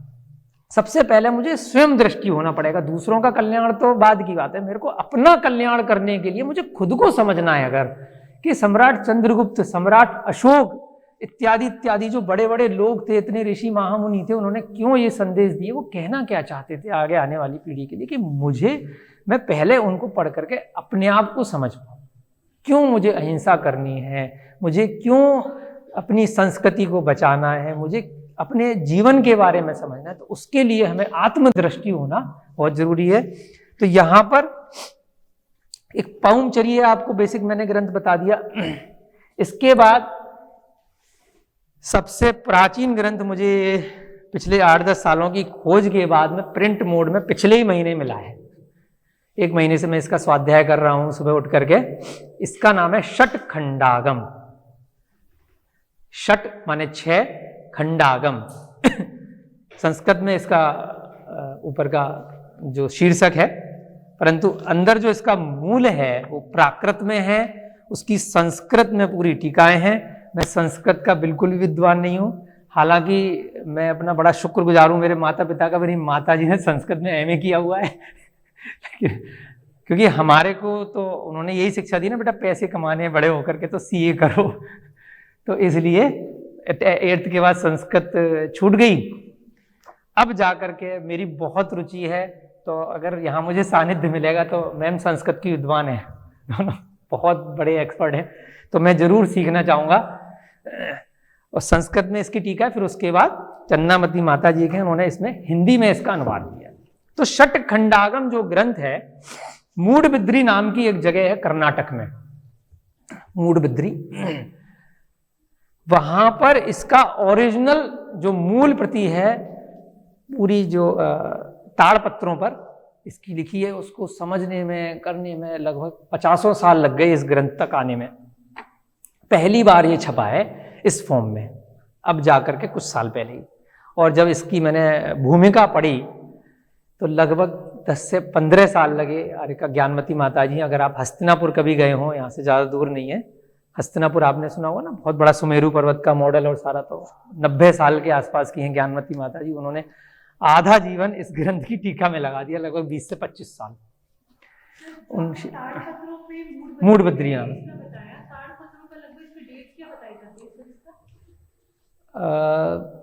ये है ग्रंथ 1000 साल पुराना है, षटखंडागम। गिरनार पर्वत पर इसकी मूल रचना हुई थी। पुष्पदंत भूतबली नामक 2 आचार्य थे, जिनके गुरु थे धरसेन आचार्य, जो इस ग्रंथ के आधार से मुझे ज्ञान प्राप्त हुआ है। धरसेन आचार्य थे। गिरनार पर्वत है गुजरात में, वहां पर इसकी रचना हुई थी। और जिस दिन इस ग्रंथ की रचना हुई, उस डेट को हम सब लोग हर वर्ष बड़े हर्षोल्लास से बनाते हैं, श्रुत पंचमी के नाम से। सब जानते हैं श्रुत पंचमी, लेकिन श्रुत पंचमी क्यों मनाते हैं? क्योंकि ये मूल जो ग्रंथ है, उस पूरे संसार के स्वरूप को जानने का, इसकी रचना उस दिन पूरी हुई थी। तो पहली बार पूजा रखी गई थी उसकी। कोई भी बड़ा ग्रंथ पूरा होता है तो श्रुत पंचमी का दिन मनाया जाता है। आप लोग जानते होंगे, श्रुत पंचमी सुना होगा। कई बार तिथि में बहुत फेमस तिथि होती है, ऐसी एक अक्षय तृतीया तिथि होती है। कई सारी अपनी वैदिक परंपराओं में तिथियां हैं, कैलेंडर में लिखी रहती हैं, लेकिन हम बहुत ज़्यादा उस पर ध्यान नहीं दे पाते हैं। लेकिन बहुत महत्वपूर्ण तिथियां होती हैं। श्रुत पंचमी उसको बोलते हैं कि श्रुत परंपरा, जो पूर्वाचार्यों का जो ज्ञान था, सुन करके जो आगे जाता था। श्रुत मैंने बोला, आपने सुना, आपके दिमाग, आप इतने विद्वान हैं, छप गया, आपके शिष्य आए, उनको पढ़ाया, आप लोग हम सब लोग बाबा जी से सीख रहे हैं, बाबा जी ने भी ग्रंथों के माध्यम से या उनके जो गुरु रहे उनसे, तो इसको श्रुत परंपरा कालांतर में आगे बढ़ती चली जाती है। तो उस परंपरा को आगे बढ़ाने के लिए ग्रंथ लिखा गया, क्योंकि ऐसा उन आचार्य के ज्ञान में आया कि आने वाले समय में अब जो है लोगों की जो स्मरण शक्ति है वो धीरे धीरे क्षीण होती जाएगी काल के प्रभाव से। तो अगर लिखी हुई कोई चीज है और किसी ने उस लिपि को समझा दिया, तो उसके बाद दोबारा से बहुत आसानी से कंपैरेटिवली व्यक्ति उसको समझ सकता है। तो शुद्ध परंपरा आगे जीवंत बनी रहे, उसके लिए ग्रंथ का लेखन पहली बार ये लिखा गया पूरा की पूरा। तो बहुत बड़ा ग्रंथ है, शिलालेखों पे, ये प्रतिलिपियों पे मैन्युस्क्रिप्ट, उसको ये षटखंडागम, ये भी प्राकृत में है, इसका भी ब्राह्मी लिपि में ही मूल ग्रंथ है। तो ब्राह्मी लिपि में ऐसा नहीं है जो मुझे कुछ वर्ष पहले केवल गलतफहमी थी कि शिलालेखों को पढ़ने के लिए ब्राह्मी लिपि की जरूरत है। शिलालेखों में समरी है, पत्थर पे आप एक लिमिटेड बात लिख सकते हो, और उसमें बारिश से भी बचाना है, क्षरण से भी बचाना है, तोड़फोड़ से भी बचाना है। कोई आजकल जैसे पत्थर घर बनाने के लिए, बिल्डिंग बनाने के लिए लोग ले जाते हैं, तो उसे नहीं मालूम उस पर क्या लिखा है, ले गया कुछ भी बना लिया। तो इसलिए जो मैन्युस्क्रिप्ट हैं, जिसको हम हिंदी में पांडुलिपि बोलते हैं, उनमें भी बहुत सारी 90 भारत देश में जो कर्नाटक की और तमिलनाडु की पांडुलिपि इत्यादि मिलती हैं, बहुत सारी वो सब ब्राह्मी लिपि में ही सबसे ज़्यादा मिलती हैं। तो केवल शिलालेखों के लिए ही नहीं, बल्कि पूरे के पूरे बड़े बड़े ग्रंथों को पढ़ने में भी ब्राह्मी लिपि से हमें बहुत बड़ा योगदान मिल सकता है। लेकिन उनका अर्थ समझने के लिए फिर वहीं वापस आऊँगा जो अभी हमने कैट और इत्यादि के उदाहरण लिए थे, कि हमें उसकी भाषा भी समझनी पड़ेगी। अगर हमें तमिलनाडु में जाकर के कोई ब्राह्मी लिपि का शिलालेख या कोई मैन्युस्क्रिप्ट मिलती है, तो हमें थोड़ी बहुत तमिल आनी चाहिए।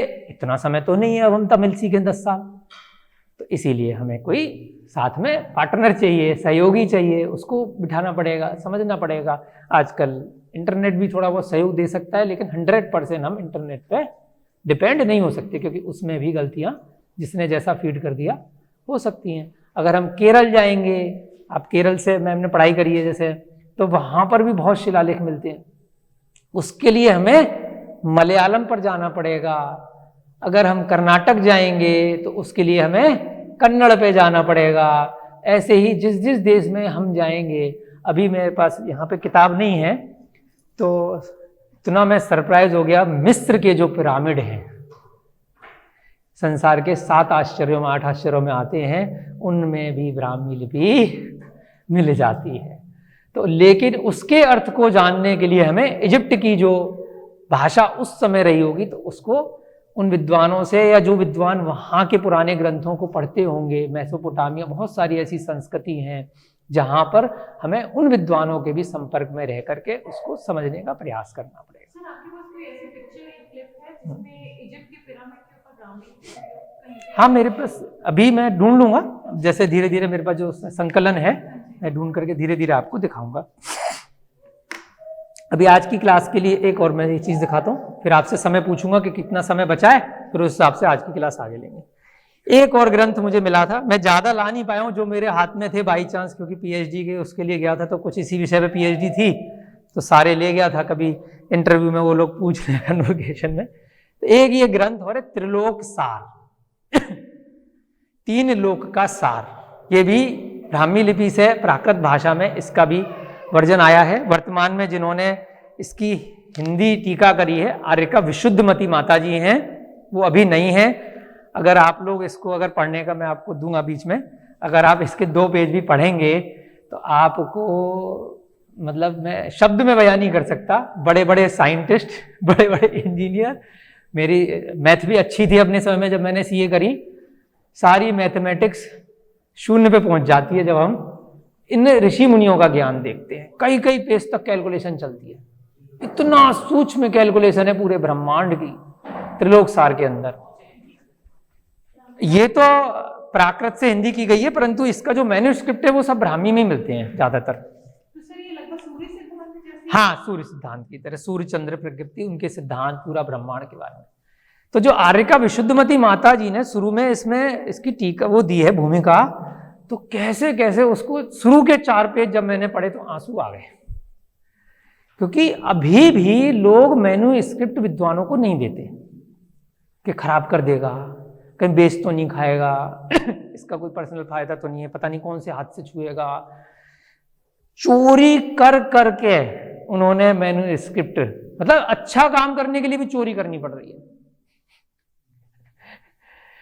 कि पहले स्लेटें चलती थी, उस पे ले जा करके मैन्युस्क्रिप्ट चोरी करके निकाले, फिर उसको छापा चौक लगा करके, फिर उसकी कॉपी आ गई, फिर उसकी बना रहे हैं क्योंकि वापस डालना है वहां पर। ऐसे कर करके कैसे कैसे उन विद्वानों ने मैन्युस्क्रिप्ट को निकाला है। 10 से 15 साल तो उसके संकलन में लग जाते हैं, क्योंकि बहुत सारे गलत लोग भी हैं इसमें।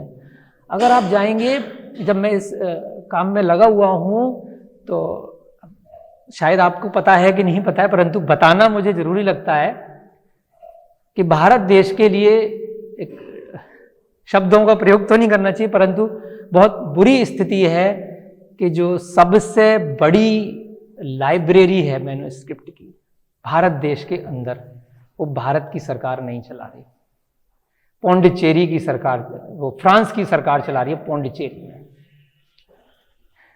आज भी भारत की सबसे बड़ी जो लाइब्रेरी है, पुस्तकालय है इन लिपियों का, मैन्युस्क्रिप्ट का, पौंडीचेरी के अंदर अगर आप देखेंगे नेट पे तो फ्रांस की गवर्नमेंट चलाती है। उनको हर साल कई करोड़ रुपए आज से कितने सालों से दे रहे हैं संस्कृति को बचाने के लिए, और हमें मालूम ही नहीं है।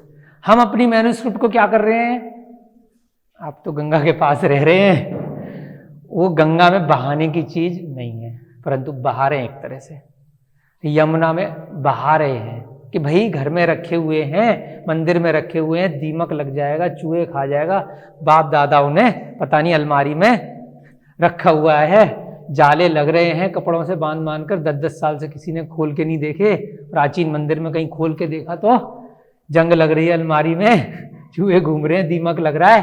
अरे यार बेकार हो गया, बंडल बनाओ, गंगा में प्रवाहित कर दो। वो गंगा में प्रवाहित करने की चीज नहीं है, वो ज्ञान है। ज्ञान को नहीं बहाना है, अस्थियों को बहाना है गंगा में। परंतु हो क्या रहा है, तो वो ज्ञान इसलिए हमारे देश से बह गया क्योंकि लोगों ने बहुत गलत अवधारणा बना ली कि जो चीज पुराने ग्रंथ अगर क्षीण क्षीण अवस्था में हो गए, कटफट गए, तो उनको छूना नहीं है, उनको ये नहीं करना। अरे जरा सा कट गया, चूहे ने काट दिया, लग गई, कुछ हो गया, उसको अछूत नहीं हो गए वो, फिर भी उसमें से आपको बहुत सारी चीजें मिल जाएंगी। थोड़ा सा कटफट गया, परंतु उसको क्या किया, बहा दिया गया, और ये प्रचार कर दिया गया कि जो भी प्राचीन ग्रंथ, प्राचीन पुस्तकें हैं, उनको बहा दिया जाए। अब यहाँ पर जो हमारे अंग्रेज आए, उन्होंने बुरा काम नहीं किया है। जर्मनी के लोग आए, फ्रांस के लोग आए, और पुर्तगालीज आए, बहुत सारे लोग यहाँ भी आए, विदेशों में भी अलग अलग जगह गए। जब आप जाएंगे समझेंगे, उन्होंने अगर वर्तमान में अगर रुपए की दृष्टि से सोचा जाए तो आज से 50 साल बाद, 100 साल पहले, 50 साल पहले, 200 साल पहले, एक एक ग्रंथ अगर हम अभी की जो मॉनेटरी की वैल्यू चल रही है, 1-1 करोड़ से भी ज्यादा में खरीदा है, अनमोल भावों में, कि जितने भी पैसे मुंह मांगे ले ले, जो वहां का रखवाला है, गार्ड है, पुजारी है, भाई ले और ये मुझे दे दे। आप नेट पे जाएंगे तो जर्मनी के अंदर बहुत बड़ी लाइब्रेरी है, वो सारे भारतीय ग्रंथ मैन्युस्क्रिप्ट भरे पड़े हैं। फ्रांस के अंदर जाएंगे तो वहां लाइब्रेरी है, लंदन में आप जाएंगे तो वहां लाइब्रेरी है, विदेशों में, यूरोप में कम से कम 10 से 15 देश हैं जहां पर हर स्कूल, हर कॉलेज में संस्कृत कंपलसरी है, और बड़ी बड़ी लाइब्रेरी हैं जहां पर इन्हीं मैन्युस्क्रिप्ट का, पांडुलिपियों का संकलन है। वो आजकल 5D इत्यादि के माध्यम से भी बहुत काम कर रहे हैं उसमें। वही लोग हम लोगों को ज्योतिष वास्तु के ला करके सॉफ्टवेयर बेच रहे हैं। इतने बड़े बड़े जो सॉफ्टवेयर हम लोग खरीद रहे हैं लाखों में, उनके पेटेंटेड यहीं के ग्रंथ वहाँ गए, वहाँ से उन्होंने थोड़ा सा विद्वानों को बिठा करके ट्रांसलेशन किया, इंजीनियर्स को बिठाया, IT वाले, फिर उससे सॉफ्टवेयर बनाया, और हमें वापस ला करके वो सॉफ्टवेयर, हमारी ही जो ज्योतिष की कला थी, हमारी ही जो वास्तु की कला थी, हमने क्या किया, नदियों में बहा दिया या अलमारियों में बंद करके लाइब्रेरी में रख दिया। उन्होंने उनकी छोटी सी चीज ली, उससे उसको सॉफ्टवेयर वगैरह बना करके, और वर्तमान समय के हिसाब से हमें बहुत अच्छे दामों में बेच दिए। तो इसलिए प्राचीन भाषा को अगर हम जान गए तो हमें फिर विदेशी लोगों पर इतना डिपेंड होने की जरूरत नहीं पड़ेगी। तो ये आपका षटखंडागम थोड़ा सा हो गया, ये त्रिलोक सार हो गया। एक और ग्रंथ हमें मिलता है तत्वार सूत्र, ये मैंने पिछले 7-8 साल लगाए हैं। इसकी मैंने संस्कृत से हिंदी टीका करने की कोशिश करी है, परंतु मेरा इसमें मूल कुछ भी नहीं है।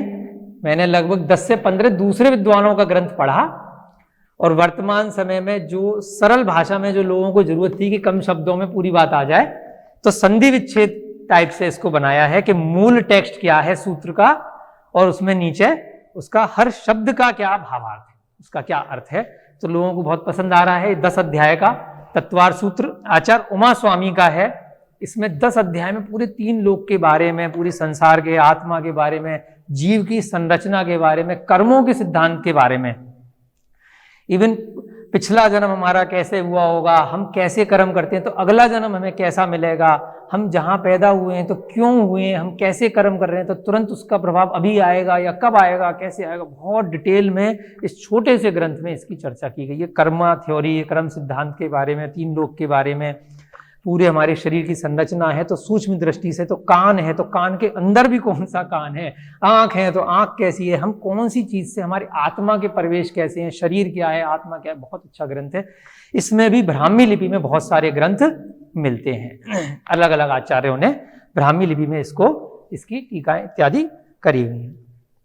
तो अभी मैं मैम से पूछना चाहूंगा कि हमारे पास कितना समय है। थोड़ा सा आज बैकग्राउंड बनाना था, मेरी जो मैडम है उन्होंने पहले ही कह दिया था कि तुम्हें भूमिका बनाने में 1 दिन लग जाता है लेकिन भूमिका बनाना बहुत जरूरी होता है, उसके बिना हम लोगों के अंदर इतना जरूरी नहीं है कि हमें क्यों सीखनी है, क्यों टाइम पास करना है, तो वो भी जरूरी है। तो थोड़ा सा आप समय बता देंगे तो उसके बाद फिर मैं तो फ्री हूं, हम आगे और ले सकते हैं, थोड़ा काका काका सीखना चाहें तो। अभी कितने बज रहे हैं? 4:30 हो रहे हैं, कितने बजे तक चलना है तो मेरे को कोई प्रॉब्लम नहीं है। आज के लिए सिर्फ एज अ इंट्रोडक्टरी सेशन आज के लिए हम यही क्लोज करते हैं। थोड़ा सा बस ये दिखा देता हूँ ये क्या लिखा हुआ है, इन्होंने खोल दिया है तो ये जो सामने शब्द इन्होंने दिखा दिए हैं, ये एक छोटी सी पुस्तक है, वहीं कुंद कुंद भारती जहां मैंने आपको बताया। अब थोड़ा सा ये देख लेते हैं, ये क्या है? ब्राह्मी। इसका अर्थ कहां से, ये पहले तो लिपि कौन बताएगा, ये क्या लिखा है, कौन सी लिपि में है? देवनागरी। अब सबको समझ में आ गया पहले से आप। अब ब्राह्मी का अगर आदिनाथ भगवान की पुत्री का जो बताया उसको हटा दिया जाए तो ब्राह्मी का अगर अर्थ निकालना है, एक वो तेल भी आता है ना ब्राह्मी शंख पुष्पी, तो ब्राह्मी का एक औषधि भी है, आपके आश्रम में भी लगी हुई है। तो ब्राह्मी का अगर अर्थ निकालना है तो संस्कृत या हिंदी की दृष्टि से हमें उसे देखना पड़ेगा, है ना, कि एक औषधि का नाम है, परंतु जरूरी नहीं है ब्राह्मी इंग्लिश में उसका कोई अर्थ बनता हो। तो इसका मतलब ब्राह्मी का अर्थ हमें आज की डेट में इंग्लिश में आ रहा है। तो ये जो नीचे डिजाइन बनी हुई है, तो ऐसे ऐसे शब्द उस समय बनाए गए कि लगता है कि जैसे चित्र की सी डिजाइन में ही है, कहीं ना कहीं अगर बहुत डीपली एक एक पे जाएंगे तो। अब क्योंकि ये मूल जो अक्षर है, जैसे हम का के ऊपर कोई मात्रा लगाते हैं, जैसे भी हमने भैया का नाम रोहित लिखा तो र के ऊपर हमने मात्रा लगाई, ओ की मात्रा लगाई, ह पे हमने छोटी ई की मात्रा लगाई, ता में कोई मात्रा नहीं लगाई। तो ऐसे ही मूल शब्द में कुछ ना कुछ हम इसमें मात्राएं लगाएंगे। ABCD तो बहुत आराम से हम एक दिन में कर लेंगे, क ख ग घ की ब्राह्मी की। जो हमें समय लगेगा वो लगेगा हमें उसमें मात्राएं लगाने में, कि अर्ध शब्द है कोई तो उसमें कैसे मात्रा लगेगी, पूरा है तो कैसे लगेगी। और अभी हम बेसिक कोर्स केवल इतना कर पाएंगे, या जितने भी दिन रुकेंगे, कि हिंदी भाषा हम सब लोग जानते हैं तो ब्राह्मी से हिंदी या हिंदी से ब्राह्मी हम इतना कर पाएंगे। जो आपका मूल उद्देश्य है कि पहले की लिपि अगर भाषा पढ़नी है तो उसके लिए हमें हिंदी के अलावा प्राकृत पे जाना पड़ सकता है, या आगे की दृष्टि से अगर हम देखेंगे तो अभी जो हिंदी चल रही है हमारी, तो उसी को हम ब्राह्मी में लिखने का अभ्यास हम भविष्य में कर सकते हैं धीरे धीरे करके। तो हमारा जो मूल है उसका अभ्यास हमारा नहीं छूटना चाहिए। तो ये लिपि का है, इन्होंने ब्राह्मी में लिखा है, ऐसे ही यहाँ पे लिखा हुआ है। ये ऋषभ देव जी पुत्रियों को, ब्राह्मी एक इनकी पुत्री है और सुंदरी है, उनको पढ़ा रहे हैं, एक को लिपि का ज्ञान, एक को अंक विद्या का। जो अभी जब ये स्क्रीन नहीं चल रही थी मैंने कॉपी से आपको दिखाया था। इस सम्राट खारवेल का थोड़ा सा एक टेढ़ा है, फोटो सीधी कर देंगे बाद में। शिलालेख है उड़ीसा का, ये PDF है ही नहीं हो पाएगा, हो जाएगा? अच्छा वाह वाह, हो गया, मैं दबाता हूँ। हो गया, थैंक यू। ये उड़ीसा जो भुवनेश्वर में मैंने आपको जगह बताई थी, उदयगिरी खंडगिरी, वहां इस प्रकार से मिलता है।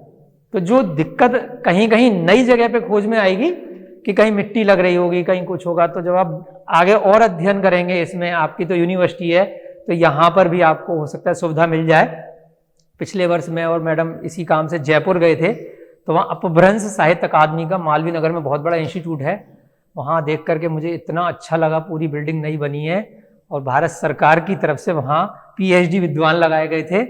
और एक अजवाइन के एक रस से उन्होंने एक केमिकल बना करके तो वो पांडुलिपियों का संरक्षण कर रहे थे, पूरे डॉक्टरेट किए हुए विद्वान लोग। तो वहाँ पर मैंने उनसे पूछा, तो कोर्स कराते हैं शिलालेखों को पढ़ने का, तो कोई शिलालेख अगर आपको पढ़ना है तो उसके लिए भी पूरी विधि है, कैसे उसको साफ करना है, उस पर कैसे पेपर लगाना है, फिर उसको आप वापस निकालेंगे तो उसके शब्द उभर करके उस पर आ जाएंगे। आप ऐसे खड़े होकर के महीनों लगाकर शिलालेख नहीं पढ़ पाएंगे। आप फोटो भी खींच करके आ गए तो उसमें कहीं मिट्टी लगी थी, कहीं घर से कुछ हो गया तो वो आप फोटो से जरूरी नहीं है एग्जैक्ट पढ़ पाओ। तो जो एग्जैक्ट विधि है वहां आपको कौन सा केमिकल कैसे साफ करना है, कोयला वगैरह बहुत सारी चीजों से विधिवत लगा करके उसका उत्कीर्ण किया जाता है, उसको छापा लिया जाता है। जैसे बचपन में हम करते थे, सिक्का ले लिया, पेंसिल से लगा दिया तो उसका उभर करके आ गया। सबने खेल किए होंगे थोड़े थोड़े। इसी प्रकार से शिलालेखों को हमें लिया जाता है। फिर बाद में कलिंग, इसको बहुत सारे विद्वान बैठते हैं, वो इसका अर्थ निकालते हैं कि यहाँ पर उदयगिरी में एक सम्मेलन हुआ, इस वाली कॉन्फ्रेंस में 1979 में छापा गया। ये छोटी सी एक किताब है, इसको हम फिर इस प्रकार से ये ब्राह्मी के हम कल फिर बोर्ड पे भी इसको पढ़ेंगे। थोड़ा थोड़ा ओवरव्यू व्यू दे रहा हूं बस कि इस प्रकार से कुछ डिजाइनर से शब्द हैं, अक्षर हैं। फिर इसमें आगे चल के इसका इतिहास के बारे में थोड़ा सा लिखा है, फोटो के माध्यम से, जैसे क ख हम बचपन में पढ़ते हैं वैसे ही हम पढ़ेंगे यहाँ पर।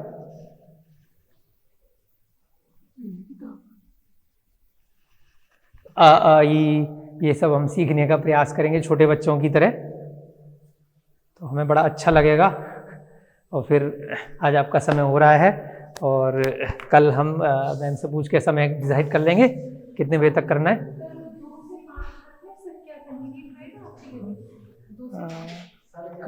कल तो हाँ छुट्टी है, कल क्रिसमस की छुट्टी है, बड़े अच्छे से कल तो हाँ कोई दिक्कत नहीं है। सर मेरी आपसे एक रिक्वेस्ट रहेगी कि जैसे आप ब्राह्मी लिपि सिखा रहे हो, हाँ। उसके साथ साथ यदि हमें थोड़ा सा पाली प्राकृत हाँ साथ साथ चलेगी तो आप एक स्प्लिट कर लीजिए। हाँ। कि जैसे फर्स्ट 1.5 आवर में हमने ब्राह्मी लिपि सीख ली, ठीक है। और सेकंड 1.5 आवर में हमने पाली प्राकृत सीखी। हाँ ठीक है, ऐसे कर लेंगे, साथ साथ हो जाएंगे।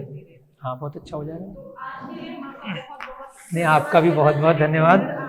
सर तो नहीं हूँ मैं, आप लोगों से, आप लोग सब गुरु लोग हैं, इतने अच्छा लग रहा है, लेकिन सर इतनी रुचि से बैठे हैं। हमारे अंदर एक जो कमी है, हम सभी जानते हैं कि हमें ब्राह्मी लिपि नहीं आती, पाली प्राकृत नहीं आती, लेकिन आप जो उस कमी को पूरा करने के आपका प्रयास है, हम उसके लिए मैं आपको सही से बता दूं कि मुझे भी नहीं आती है, लेकिन मुझे कभी भी मौका मिलता है तो मैं अपना रिवाइज करने की दृष्टि से कि जब तक इस, क्योंकि हम लोग अभी डेली रूटीन में इसको यूज में नहीं लाते। अगर अंग्रेजी भाषा हमने 12th तक सीखी और उसके बाद अगर उसका अभ्यास नहीं करते तो हम भूल जाएंगे पेपर देने के बाद। तो